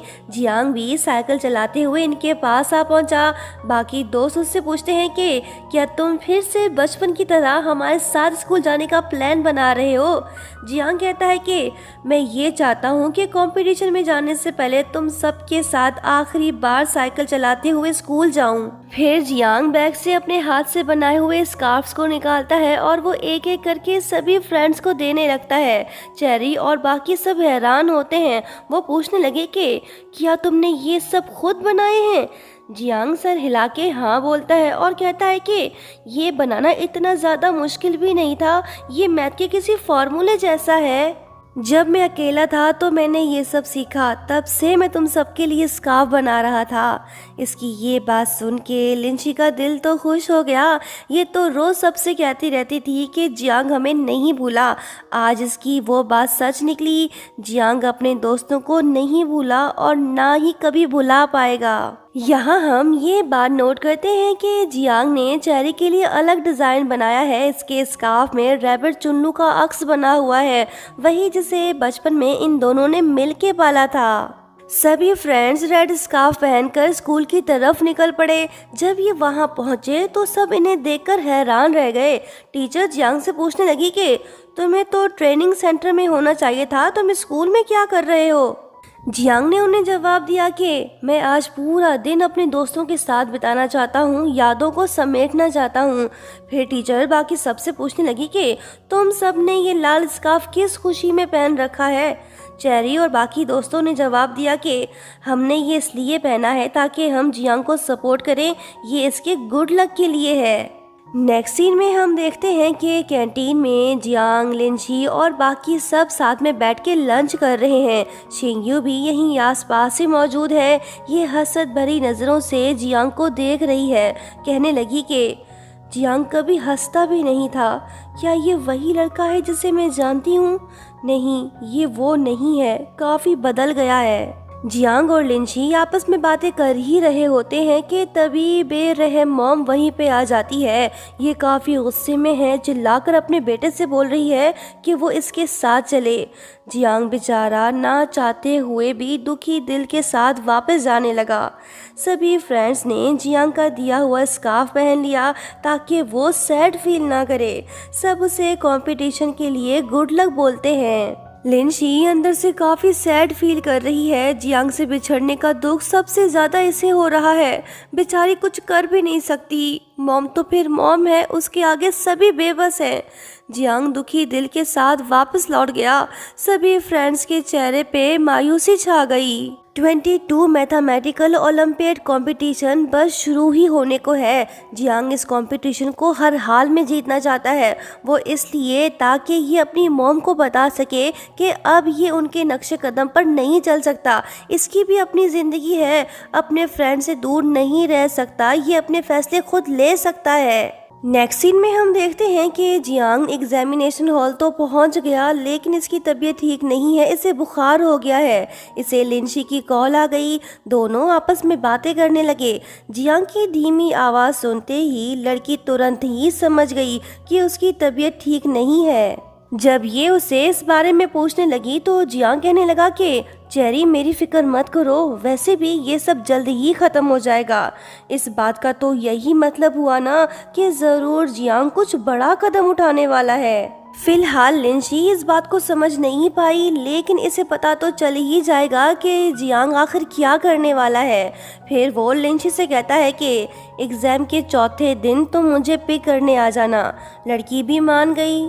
कंपटीशन शुरू हो गया। एग्जाम हॉल के अंदर हम देखते हैं कि जियांग की तबीयत बिगड़ गई। ये टेबल पर सर रखकर कुछ देर आराम करने लगा। इसकी हालत देख इन्विजिलेटर भी परेशान हो गई। कहने लगी कि अगर ज़्यादा तबीयत ख़राब है तो एग्ज़ाम छोड़ दो। जियांग बीमार तो है, लेकिन ये गिव अप नहीं करना चाहता। देखते हैं ये कंपटीशन जीत पाता है या नहीं। कुछ दिन बाद नेशनल ओलंपियड मैथ कंपटीशन का रिजल्ट आ जाता है। जियांग नेशनल टीम में फुल मार्क्स के साथ सेलेक्ट हो गया। जियांग बिना कॉलेज एंट्रेंस एग्जाम दिए सीधा पीकिंग यूनिवर्सिटी में एडमिशन ले सकता है। ये नेशनल चैंपियन तो बन गया, लेकिन मॉम इसे इंटरनेशनल ओलंपियड बनाना चाहती है, जो कि जियांग नहीं बनना चाहता। वादे के मुताबिक लिंशी इसे पिक करने आ गई। इसे देखते ही ये उससे पूछने लगी कि अब तुम्हारी तबीयत कैसी है। जियांग ने इसे तसल्ली बख्श जवाब तो दिया, लेकिन ये कुछ बदला बदला सा लग रहा है और कंफ्यूज्ड भी। दोनों साथ में रेस्टोरेंट जाते हैं। जियांग के दो फ्रेंड्स भी इन्हें ज्वाइन करते हैं। लिंशी काफी खुश है। लंच करते वक्त जियांग बार बार ये कहने लगा कि सब कुछ खत्म होने वाला है। जब लिंशी इससे पूछती है कि इस बात का क्या मतलब है, तो जियांग से बताने लगा कि मैं नेशनल मैथमेटिक ओलंपियड टीम का हिस्सा नहीं बनना चाहता। मैं ऑटोमेटिक एडमिशन लेने की अपॉर्चुनिटी को भी छोड़ रहा हूँ। मैं अब नॉर्मल स्टूडेंट की तरह कॉलेज एंट्रेंस एग्जाम दूंगा। इसकी ये बातें सुन के लिंशी शॉक्ड हो गई। जियांग ने अपना ओलंपियड क्वालिफिकेशन सर्टिफिकेट भी डस्टबिन में फेंक दिया। ये सब देख लिंशी यकीन नहीं कर रही कि जियांग इतनी जल्दी कैसे बदल गया। नेक्स्ट सीन में हम देखते हैं कि जियांग अपने घर पहुंच गया। मॉम के चेहरे पर मुस्कान है। इसे अपने बेटे पर प्राउड फील हो रहा है, लेकिन अगले ही पल इनके चेहरे पर मायूसी छा गई, क्योंकि जियांग ने खुद को आज़ाद करने का फैसला जो कर लिया है। ये उनसे कहने लगा कि मॉम, मैं इतने सालों तक आपकी मर्जी के मुताबिक आपके सपने पूरे करता रहा। अब जबकि आपकी ख्वाहिश पूरी हो चुकी है तो अब मुझे आज़ाद कर दो। मैं अपने भाई जैसा बिल्कुल भी नहीं बनना चाहता। मेरी भी अपनी ज़िंदगी है, अपने सपने हैं। आप मुझे मजबूर ना करें। मैं अब आपके बताए हुए रास्ते पे मजीद नहीं चल सकता। ये बातें सुन के मॉम तो गुस्सा हो गई। इन्हें उम्मीद नहीं थी कि जियांग कभी इनसे इस तरह से बात करेगा। कहने लगी कि मैंने एक इंटेलिजेंट बेटे को जन्म दिया। हमने सालों तक मेहनत की ताकि तुम्हें ओलंपियड चैंपियन बना सके। ये वो सपना है जो तुम्हारा भाई कभी पूरा नहीं कर पाया, और तुम अचानक से सब कुछ छोड़ देना चाहते हो। जियांग बोलता है कि इतने सालों से आप लोग मुझे जियांग मिन समझ के ट्रीट करते रहे। मैं तो बस उसका एक सब्स्टिट्यूट बन के आप लोगों के इशारों पे चलता रहा। मैं आपको साफ बताना चाहता हूँ कि मेरा नाम जियांग शाओशी है, ना कि जियांग मिन। इसकी ये बातें सुन के मॉम तो और भी ज्यादा भड़क गई। कहने लगी कि तुम अपना फ्यूचर क्यों बर्बाद कर रहे हो। ये कहकर मॉम इसके चेहरे पर जोरदार थप्पड़ दे मारती है। जियांग का सब्र जवाब दे गया। अब ये अपनी मॉम की कोई भी बात नहीं मानने वाला। लेकिन मॉम तो खामोश नहीं रहने वाली। ये इस पे प्रेशर डालने लगी। बिलाखिर बेजार हो के जियांग ने टेबल पे पड़ा चाकू उठा लिया। माहौल तो खतरनाक सा हो गया। उधर दूसरी तरफ अड़ोस पड़ोस वालों से लिंशी को पता चला कि जियांग अपनी मॉम से फाइट कर रहा है। फिर ये भी फौरन उसी तरफ भागी। वहां पहुंची तो इसने देखा कि जियांग के हाथ में चाकू है। ये तो डर सी गई। जिंदगी और मौत के बीच बस कुछ ही सेकंड्स का फासला है। लिंशी का दिल जोरों से धड़कने लगा। ये बिना कुछ सोचे ही जियांग के घर के अंदर दाखिल हो गई और प्यार भरी आवाज में अपने चाइल्डहुड फ्रेंड से कहने लगी कि जियांग, तुम मेरे साथ चलो। मॉम ने हॉट पॉट बनाया है, हम साथ में मिलके डिनर करेंगे। प्लीज तुम हमारे साथ चलो। चेरी की मीठी बातें सुन के जियांग का गुस्सा थोड़ा ठंडा हो गया। इसके हाथ से चाकू भी नीचे गिर पड़ा। ये देख लिंशी ने फौरन से उसका हाथ मजबूती से पकड़ लिया ताकि ये इसे अपने साथ घर ले जा सके। दोनों घर पहुंच गए। चेरी इसे अपने रूम में ले गई और इससे कहने लगी कि तुम यहाँ बैठो, मैं फर्स्ट एड बॉक्स ले आती हूँ ताकि तुम्हारी मरहम पट्टी कर सकूं। फिर साथ में बैठकर डिनर करेंगे। ये बोल के चेरी रूम से बाहर आ गई। ये काफी डरी हुई है। अगर ये टाइम पे ना पहुँचती तो शायद आज ये जियांग को हमेशा के लिए खो बैठती। वहीं रूम में मौजूद जियांग की नज़र चेरी की डायरी पे पड़ी। ये इसे पढ़ने लगा। पन्ने पन्ने में लिखा दिलबर का नाम। लिंशी रोज इसे याद करती थी और अपनी दिल की बातें डायरी में लिखा करती थी। कुछ पेजेस पढ़ने के बाद जियांग की आंखों से आंसू बहने लगे। वहीं जियांग के डैड को भी लिंशी के घर डिनर के लिए बुलाया गया। ये अपने बेटे के साथ है, लेकिन उधर दूसरी तरफ जज्बाती मॉम गुस्से में गाड़ी में बैठकर घर से निकल पड़ी। ये मुसलसल कार की स्पीड बढ़ाती जा रही है। जियांग की बातों ने इन्हें अंदर से तोड़ के रख दिया। ये अपने बेटे से काफ़ी नाखुश है। जिस बात का डर था वही हुआ। मॉम का एक्सीडेंट हो गया। वहीं दूसरी तरफ चेरी भी रूम में वापस लौट आई। ये लड़के के जख्मों पे मरहम लगाने लगी। दोनों खामोश हैं। कुछ देर बाद चेरी इससे पूछने लगी कि क्या तुमने मेरी डायरी पढ़ी। लड़का बोला कि हाँ, इत्तेफाक से मैंने इसके बस कुछ ही पन्ने देखे। लड़की पूछने लगी कि बताओ तुमने क्या देखा। वो बताने लगा कि चेरी में इतने साल गायब रहा, मैं ना तुम्हें कॉल कर पाया और ना ही कोई लेटर लिख पाया। तुम्हें मेरी वजह से काफ़ी दर्द सहा होगा, मैं नहीं चाहता कि अब तुम मेरी वजह से परेशान हो। लड़की बोली कि लेकिन मैं भी नहीं चाहती कि तुम्हें खुद की वजह से तकलीफ पहुँचे। लड़का पूछने लगा कि चेरी, क्या मैंने तुम्हें रुलाया है। वो बोली कि हाँ, बहुत रुलाया तुमने, लेकिन इसके बावजूद मैं तुम्हें बताना चाहती हूँ कि तुम्हें जानना मेरी ज़िंदगी की सबसे बड़ी खुशनसीबी है। जियांग, जब भी मैं तुम्हारी आंखों में देखती हूँ तो मुझे सिर्फ तुम ही नज़र आते हो। मैं जब भी तुम्हारा नाम लेती हूँ तो मुझे वो माउंटेन्स याद आते हैं जहाँ हमने अपना बचपन बिताया। मैं तुमसे वो यादें मिटाने को नहीं कह रही और ना ही चाहती हूँ कि तुम वो सब कुछ मुझे वापस लौटा दो। वो सारी यादें तुम्हारी हैं, अगर तुम वापस देना भी चाहो तो तब भी मैं उन्हें एक्सेप्ट नहीं करूँगी। वो सब तुम्हारे लिए था, तुम उन यादों को हमेशा के लिए अपने पास रख सकते हो। लिंशी की मीठी बातें सुन के जियांग तो इमोशनल हो गया। कहने लगा कि चेरी, फिक्र मत करो, मुझे समझ आ गया कि अब मुझे किसके लिए जीना है। ये बात सुन के चेरी भी इमोशनल सी हो गई। जियांग का दिल भी हल्का हो गया। लिंशी जियांग को समझाने लगी ताकि वो आइंदा से कभी भी खुद को हर्ट करने की कोशिश ना करे। जियांग ने अपनी मॉम से आज़ादी तो हासिल कर ली, लेकिन इसकी मुश्किलें अभी बढ़ने वाली हैं। लिंशी इसे फुली सपोर्ट कर रही है। ये बस ये चाहती है कि जियांग बिना किसी के कंट्रोल के अपनी लाइफ अपनी मर्जी से जिए। दोनों बातें कर ही रहे होते हैं कि तभी दूसरे फ्रेंड्स भी जियांग को सपोर्ट करने आ गए। सभी काफ़ी खुश दिखाई दे रहे हैं। ये इन्हें हेलो हाय बोल के वापस लौट गए। ये दोनों तो खुश हैं, लेकिन ज़्यादा देर के लिए नहीं। जियांग के डैड को हॉस्पिटल से फ़ोन आ गया। अपनी वाइफ के बारे में सुनते ही ये चौंक गए। ये फौरन ही निकल पड़े। लिंशी की मॉम उससे कहने लगी कि बेटा, हम हॉस्पिटल जा रहे हैं, फिलहाल तुम जियांग के साथ रहो। नेक्स्ट सीन में हम देखते हैं कि सभी हॉस्पिटल पहुंच चुके हैं। जियांग भी अपनी मॉम के साथ है। खुशकिस्मती से इन्हें ज़्यादा चोटें नहीं लगी, ये जल्द ही ठीक हो जाएंगी। लेकिन माँ और बेटे के बीच जो तनाव था वो ख़त्म नहीं हुआ। मॉम ने अभी तक इसके फैसले को एक्सेप्ट नहीं किया। स्कूल के टीचर्स और बाकी लोग वहां आके जियांग को समझाने लगे कि वो जिद ना करे, अपनी मॉम की बात माने, लेकिन ये किसी की भी नहीं सुन रहा। लगता है कि इसने अपना फैसला कर लिया है। लिंशी भी हॉस्पिटल आ पहुंची। इसे देख मॉम का मूड ऑफ हो गया। लिंशी टिफिन बॉक्स दे के जियांग को अपने साथ ले गई ताकि बात आगे ना बढ़े। ये देख मिस जियांग अपने हस्बैंड से कहने लगी कि देखा ना तुमने, जियांग ने कैसे उस लड़की की बात मानी। लिंशी और जियांग साथ में बैठे हैं। लड़का जानना चाहता है कि इसे कौन सा जियांग पसंद है। लड़की ने भी इसे साफ बता दिया कि वो जो हमेशा खुश रहे और अपने आप से प्यार करे। जियांग को इसका जवाब पसंद आया। अब ये खुद डिसाइड करेगा कि इसे क्या करना चाहिए। स्कूल में जियांग के बारे में तरह तरह के रूमर्स फैलने लगे। सभी स्टूडेंट्स को यही लगता है कि सिर्फ लिंशी को ही उसके बारे में सबसे ज़्यादा पता होगा।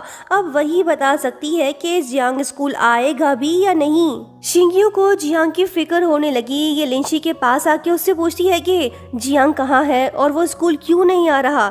लिंशी ने इसे ज़्यादा कुछ नहीं बताया, बस इतना कहा कि जियांग अब अपने फैसले खुद लेगा, उसे किसी का इन्फ्लुएंस नहीं चाहिए। नेक्स्ट सीन में हम देखते हैं कि जियांग को हांगकांग से अपने कज़न की कॉल आ गई, जो इससे कहने लगा कि तुम जल्दी ही कोई फैसला कर लो। जियांग अब्रॉड जाना तो चाहता है, लेकिन ये बात फिलहाल वो लिंशी को नहीं बताना चाहता। कज़न भी इसे सिंपल सा सॉल्यूशन बताता है कि अगर तुम चाहो तो लड़की को अपने साथ अब्रॉड ला सकते हो। लेकिन जियांग तो ऐसा नहीं चाहता, क्योंकि इसे डर है कि कहीं लिंशी इसे मना न कर दे। वो अपने मॉम डैड से दूर नहीं रह सकती। इन्हीं बातों की वजह से जियांग थोड़ा कंफ्यूज सा है। फिलहाल इसे सोचने के लिए थोड़ा टाइम चाहिए। मतलब कि जियांग अब्रॉड जाने का प्लान बना चुका है। देखते हैं जब लिंशी को ये बात पता चलेगी तो वो कैसे रिएक्ट करेगी। लिंशी के मॉम डैड भी जियांग को समझाने लगे कि वो अपने टैलेंट को वेस्ट ना करे, इसे सोच समझ कर डिसीजन लेना चाहिए। जियांग को इनकी बातें बुरी नहीं लगी। नेक्स्ट सीन में हम देखते हैं कि जियांग ने आखिरकार फैसला कर ही लिया। अब ये अपने रास्ते पे चलेगा। इसने सारे सर्टिफिकेट और अवार्ड्स फेंक दिए। अब ये इंटरनेशनल ओलंपियाड कंपटीशन में पार्टिसिपेट नहीं करने वाला और ना ही स्कूल में पढ़ाई कंटिन्यू करना चाहता है। इसे लगता है कि अगर ये यहाँ रहा तो लोग बार बार इसे ये याद दिलाते रहेंगे कि इसने अपना टैलेंट वेस्ट कर दिया, सो इसका अब्रॉड जाना ही बेहतर है। अगले दिन जब जियांग स्कूल आया, इसे देख सभी क्लासमेट्स खुश हुए। सबसे ज़्यादा खुश तो चेरी है, लेकिन अफसोस इसकी ये खुशी बस चंद पल की है। मैथ क्लास के दौरान टीचर ने देख लिया कि जियांग टोफल स्टडी बुक पढ़ रहा है, मतलब कि ये इंग्लिश लैंग्वेज सीख रहा है। ये देख टीचर इस पे गुस्सा हो गई और इन्होंने इसकी कंप्लेन प्रिंसिपल से कर दी। सभी स्टूडेंट्स क्लास में बैठे पढ़ रहे होते हैं कि तभी क्लास मॉनिटर लिंची से पूछने लगा कि जियांग किस कंट्री में जाने की प्लानिंग कर रहा है। लिंची शॉक्ड होकर इससे पूछने लगी कि तुम्हें कैसे पता? तो उसने कहा कि मैंने टीचर की बातें सुन ली थी। ये सुनते ही लिंशी तो फ्रीज हो गई, क्योंकि जियांग ने तो उसे ये बात कभी नहीं बताई। लिंशी का मूड ऑफ हो गया, ये गुस्सा हो के क्लास से चली आई। वैसे इसका गुस्सा भी अपनी जगह जायज है, क्योंकि लिंशी और उसकी फैमिली ने जियांग को खुले दिल से एक्सेप्ट किया, उसका साथ भी दिया, लेकिन जियांग ने तो उनसे ये इम्पोर्टेंट बात छुपाए रखी। लिंशी को गुस्से में देख शिनी फौरन ही समझ गई कि इसका मूड क्यों ऑफ है। जब ये उससे पूछने लगी तो लिंची ने इसे कुछ भी बताने से इनकार कर दिया। लिंची भले ही जियांग से नाराज है, लेकिन जानना भी चाहती है कि आखिर उसने ये डिसीजन क्यों लिया। इसी वजह से वो जानबूझकर जियांग के पास आके सबको डिनर के लिए इनवाइट करती है। शुरू में जियांग, लू चैन और बाकी फ्रेंड्स समझ नहीं पाए कि लिंची क्यों नाराज है, लेकिन जल्द ही जियांग समझ जाता है कि लिंची के नाराजगी की असल वजह क्या है। ये इससे बात करने की कोशिश कर रहा है, लेकिन लड़की तो इसकी कोई भी बात सुनने को तैयार ही नहीं। ये तुरंत ही उठ पड़ी और बिल पे करके वहां से चली गई। जियांग उसका पीछा करने लगा और उससे रोक कर कहने लगा कि चेरी मेरी बात तो सुनो। लड़की बोली तो फिर सुना अपनी दास्तान मजे से, मैं यहीं बैठी सुन रही हूँ। वो बोलने लगा कि चेरी मैं काफ़ी टाइम से अब्रॉड जाने का प्लान बना रहा था। इनफैक्ट मैंने बचपन में ही डिसाइड कर लिया था कि मैं अब्रॉड ज़रूर जाऊंगा। ये बात सुन के लिंची और भी ज़्यादा गुस्सा हो गई, कहने लगी कि तुमने 8 साल तक मुझसे इतनी बड़ी बात छुपाए रखी, तुमने मुझे बताना तक ज़रूरी नहीं समझा। मैंने तो तुमसे आज तक कुछ नहीं छुपाया। हम सबको तुम्हारी फिक्र है, लेकिन तुम्हें हमारी फीलिंग्स की कोई परवाह नहीं। जियांग बोलने लगा कि चेरी बस 2 साल वेट कर लो, मैं खुद तुम्हें लेने आऊँगा। लिंशी खामोश हो गई। इसने जियांग की बात पे यकीन कर लिया, ये इसे अब्रॉड जाने का मौका देना चाहती है। कहने लगी कि ठीक है, तुम जाना चाहते हो तो फिर मैं भी तुम्हें नहीं रोकने वाली। जियांग पूछने लगा कि क्या तुम मेरे साथ चलोगी? वो बोली कि फिलहाल मैंने इस बारे में नहीं सोचा। सुनो जियांग, मैं चलूं या ना चलूं इससे कोई फ़र्क नहीं पड़ता, लेकिन तुम्हें अब्रॉड ज़रूर जाना चाहिए। मैं चाहती हूं कि तुम अपने सपने पूरे करो, तुम्हारी दुनिया बड़ी होनी चाहिए। मेरे लिए फ़िलहाल वहां जाना पॉसिबल नहीं है। जियांग दुखी होकर कहने लगा कि चेरी मेरा वेट करना, मैं तुम्हें लेने ज़रूर आऊँगा, ये मेरा वादा है तुमसे। बस कुछ टाइम मेरे बगैर जी लो। जियांग की बातों पे लिंची ने यकीन तो कर लिया, लेकिन इसे ये नहीं पता कि जियांग अब कभी वापस नहीं लौटने वाला। आखिर क्यों, ये तो हम आगे ही देख पाएंगे। अब्रॉड जाने से पहले जियांग लिंची के साथ हसीन लम्हे बिताना चाहता है, ताकि वो यादें अपने साथ ले जा सके। यहाँ तक कि ये लड़की को ट्यूशन भी देने लगा ताकि ये बॉटम से टॉप पर आ सके। लिंची काफ़ी खुश तो है, लेकिन शायद जियांग नहीं। एक दिन जब शिनी ने लिंची को बताया कि जियांग रेंट के लिए जगह ढूंढ रहा है, तो ये बात जान के वो चौंक गई। इसे तो ये लग रहा है कि जियांग और उसकी मॉम के बीच रिलेशनशिप फिर से बिगड़ गया है, लेकिन असल सच तो कुछ और है जो हम आगे देख पाएंगे। जियांग जल्द ही अब्रॉड जाने वाला है। लिंची भी यादों की बारात को समेटकर अपने दिल में महफूज करना चाहती है, सो इसलिए ये सभी फ्रेंड्स को मनाने लगी कि हमें अपने विलेज कुंशन जाना चाहिए। सब राजी हो गए। फिर क्या, ये सभी ट्रेन में बैठकर निकल पड़े और 2 घंटे बाद पहुंच भी गए। ये वो जगह है जहां इन सब ने अपना बचपन बिताया। सभी फ्रेंड्स इधर उधर भागते रहे, अपने बचपन की यादों और पुराने लम्हों को समेटते रहे। जियांग को लग रहा है कि ये बस कुछ समय के लिए लिंची से जुदा हो रहा है, लेकिन किस्मत को कुछ और ही मंजूर है। खूब मौज मस्ती करने के बाद लिंशी और जियांग काफ़ी सैड दिखाई दे रहे हैं, क्योंकि यही तो वो जगह है जहां लिंशी ने अपने प्यारे रैबिट को दफनाया था। जियांग खामोश है, ये बस लिंशी को ही देखे जा रहा है। लड़की पूछने लगी कि तुम बस मुझे घूरते ही रहोगे क्या? लड़का बोला कि चेरी, मैं जानता हूँ कि तुम यहाँ पे क्यों आई हो। मैं वही हूँ जो तुम्हें फिर से छोड़ के जा रहा हूँ। अगर तुम चाहो तो मैं कुछ दिन और रुक सकता हूँ। लिंशी इससे दूर तो नहीं होना चाहती, लेकिन एक बात इसे परेशान कर रही है, वो ये कि जियांग अब अपने मॉम डैड के साथ नहीं रह रहा। अगर इसने जियांग को रोका तो फिर उसे रेंट पे घर लेना पड़ेगा। वैसे कुछ दिन रहने से क्या ही फर्क पड़ेगा, आज नहीं तो कल इसे जाना ही है। लड़की इससे बोलने लगी कि जियांग, बचपन में तुम मुझे बताए बगैर ही चले गए थे, लेकिन अब की बार तुम मुझे बता कर जा रहे हो। ये बात मेरे लिए सुकून दे है। जियांग, तुम मुझसे और चुन्नू से प्रॉमिस करो कि तुम वापस ज़रूर लौटोगे। पिछली बार की तरह गायब मत हो जाना। लड़का बोला कि ये मेरा तुमसे वादा है कि मैं जल्द ही वापस लौटूंगा। जियांग ने इससे प्रॉमिस तो कर लिया, लेकिन क्या ये अपना वादा निभा पाएगा या फिर लंबी जुदाई इनका मुकद्दर बन जाएगी। सभी फ्रेंड्स घर वापस लौट आए। शिनी चेरी को चिढ़ाने लगी कि लड़की, कल तुम्हारा महबूब तुमसे जुदा हो रहा है, रोना धोना मत शुरू कर देना। दोनों बातें कर ही रहे होते हैं कि तभी लिंशी को जियांग की कॉल आती है, जो घर के बाहर इसका वेट कर रहा है। लिंशी भागी और उसके पास जा पहुंची। लड़का इसके लिए गिफ्ट्स लाया है। इसने हांगकांग में मौजूद अपने कज़न से चेरी के लिए हाई हील्स और लिपस्टिक मंगवाए हैं। जाने से पहले ये देखना चाहता है कि इन्हें पहनकर लिंशी कितनी खूबसूरत लगेगी। लड़की का दिल खुश हो गया। इसने फौरन से हाई हील्स पहन लिए और इधर उधर भागने लगी। ये इतनी खुश पहले कभी नहीं हुई जितनी आज है। फिर ये प्यार भरे अंदाज में जियांग से बोली कि तुम लिपस्टिक लगाने में मेरी हेल्प करो। लड़के ने भी इसकी ये ख्वाहिश पूरी कर दी। उस पल चेरी को लगा कि वो बड़ी हो चुकी है। इनका दोस्ताना रिलेशनशिप अब रोमांटिक शिप में बदल गया है। घर लौटने के बाद चेरी ने हाई हील्स और लिपस्टिक को संभाल कर रखा। ये इन गिफ्ट्स को लव टोकन समझ रही है। फिर शिनी ने इससे कहा कि हम सभी दोस्तों ने डिसाइड किया है कि तुम कल अकेले ही जियांग को विदा करने जाओगी। ऐसा इसलिए ताकि तुम दोनों कुछ और पल साथ में बिता सको। अपने दोस्तों की समझदारी और प्यार को देख लिंशी खुश हुई। नेक्स्ट मॉर्निंग हम देखते हैं कि लिंशी जियांग के साथ एयरपोर्ट जा रही है। ये बाहर से खुश लेकिन अंदर से दुखी है। शायद ये अपने इमोशंस को छुपा रही है ताकि जियांग सैड फील ना करे। इसकी पूरी कोशिश है कि इसकी आंखों से एक भी आंसू ना निकले।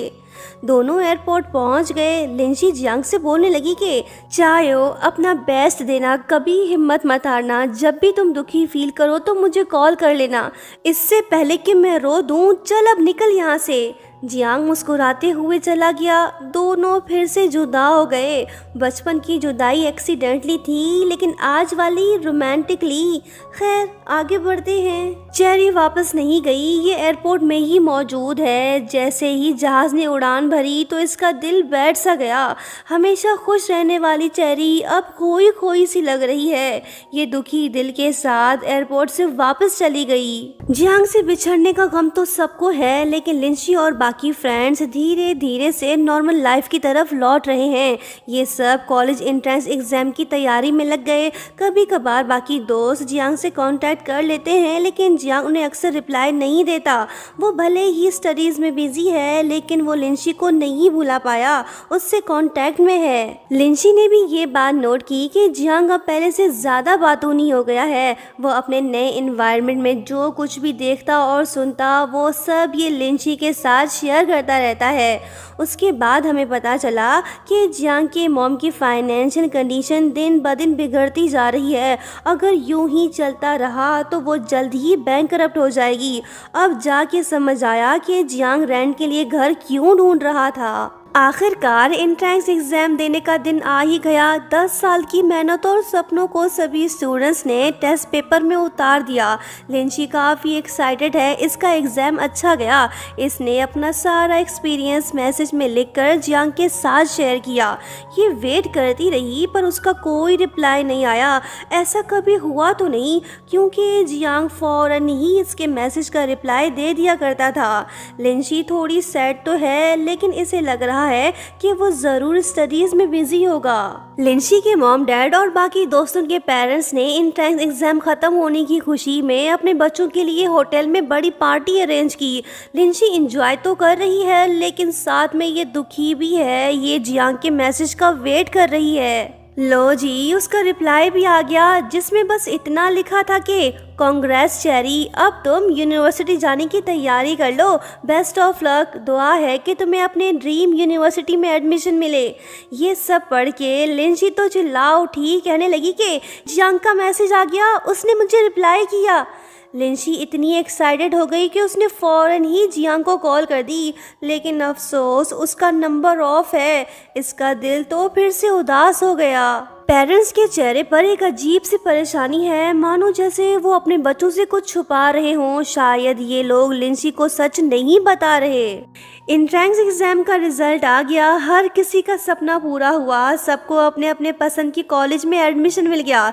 लिंशी को भी नॉर्थ चाइना नॉर्मल कॉलेज में एडमिशन मिल गया। कॉलेज का नाम तो देखो, नॉर्मल कॉलेज। लगता है कि चाइना में साइको कॉलेज भी ज़रूर होगा और उसका नाम ये होगा north China psycho college.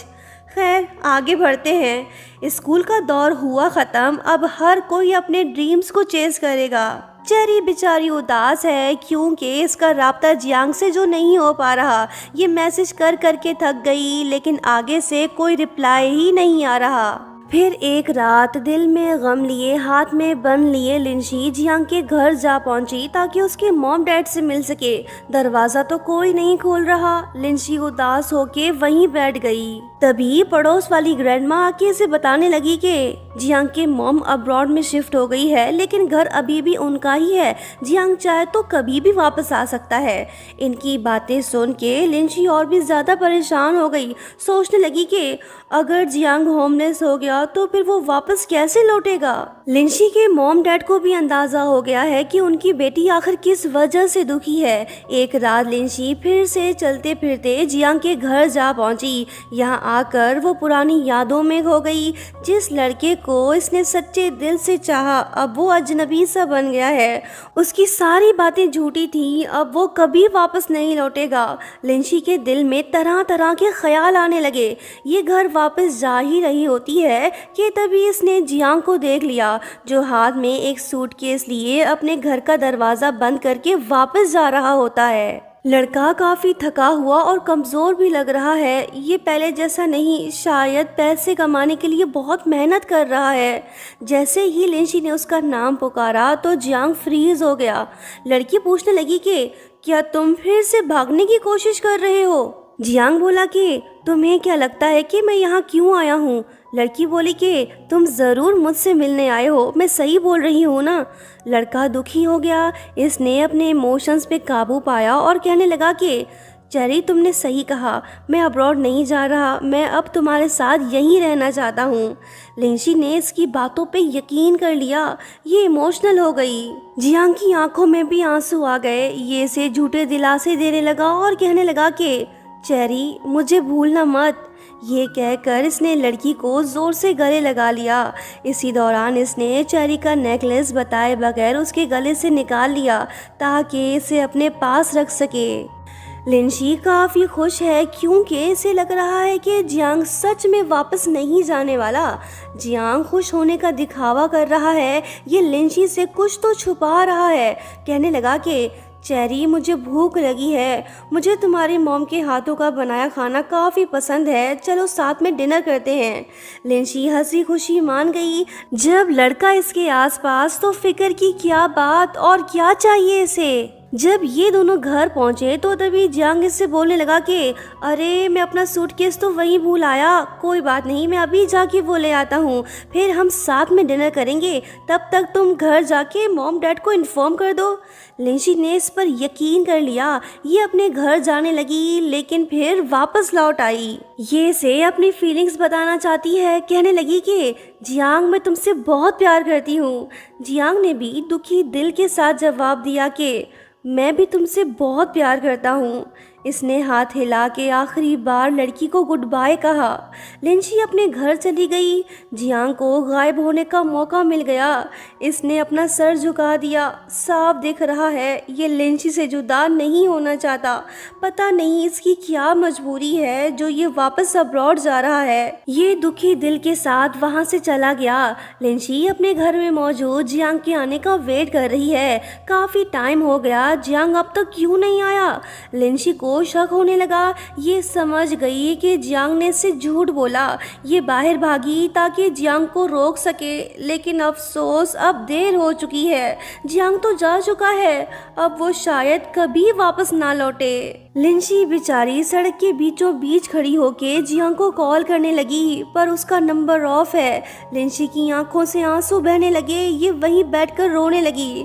Jiang ने इसे धोखा दिया। वो तीसरी बार इसे छोड़कर चला गया। बेचारी का दिल टूट सा गया। अब सिर्फ यादें ही बची हैं और कुछ नहीं। मॉम डैड भी लिंची के पास पहुंच गए। ये अपनी बेटी को दिलासा दे रहे हैं। दुख तो इन्हें भी है, लेकिन ये कुछ नहीं कर सकते। लिंची टूटे दिल के साथ घर तो जा रही है, लेकिन ये बार बार मुड़ के पीछे भी देख रही है, इस उम्मीद में कि काश जियांग वापस लौट आए। लेकिन अफसोस अब ऐसा मुमकिन नहीं, वो तो जा चुका है।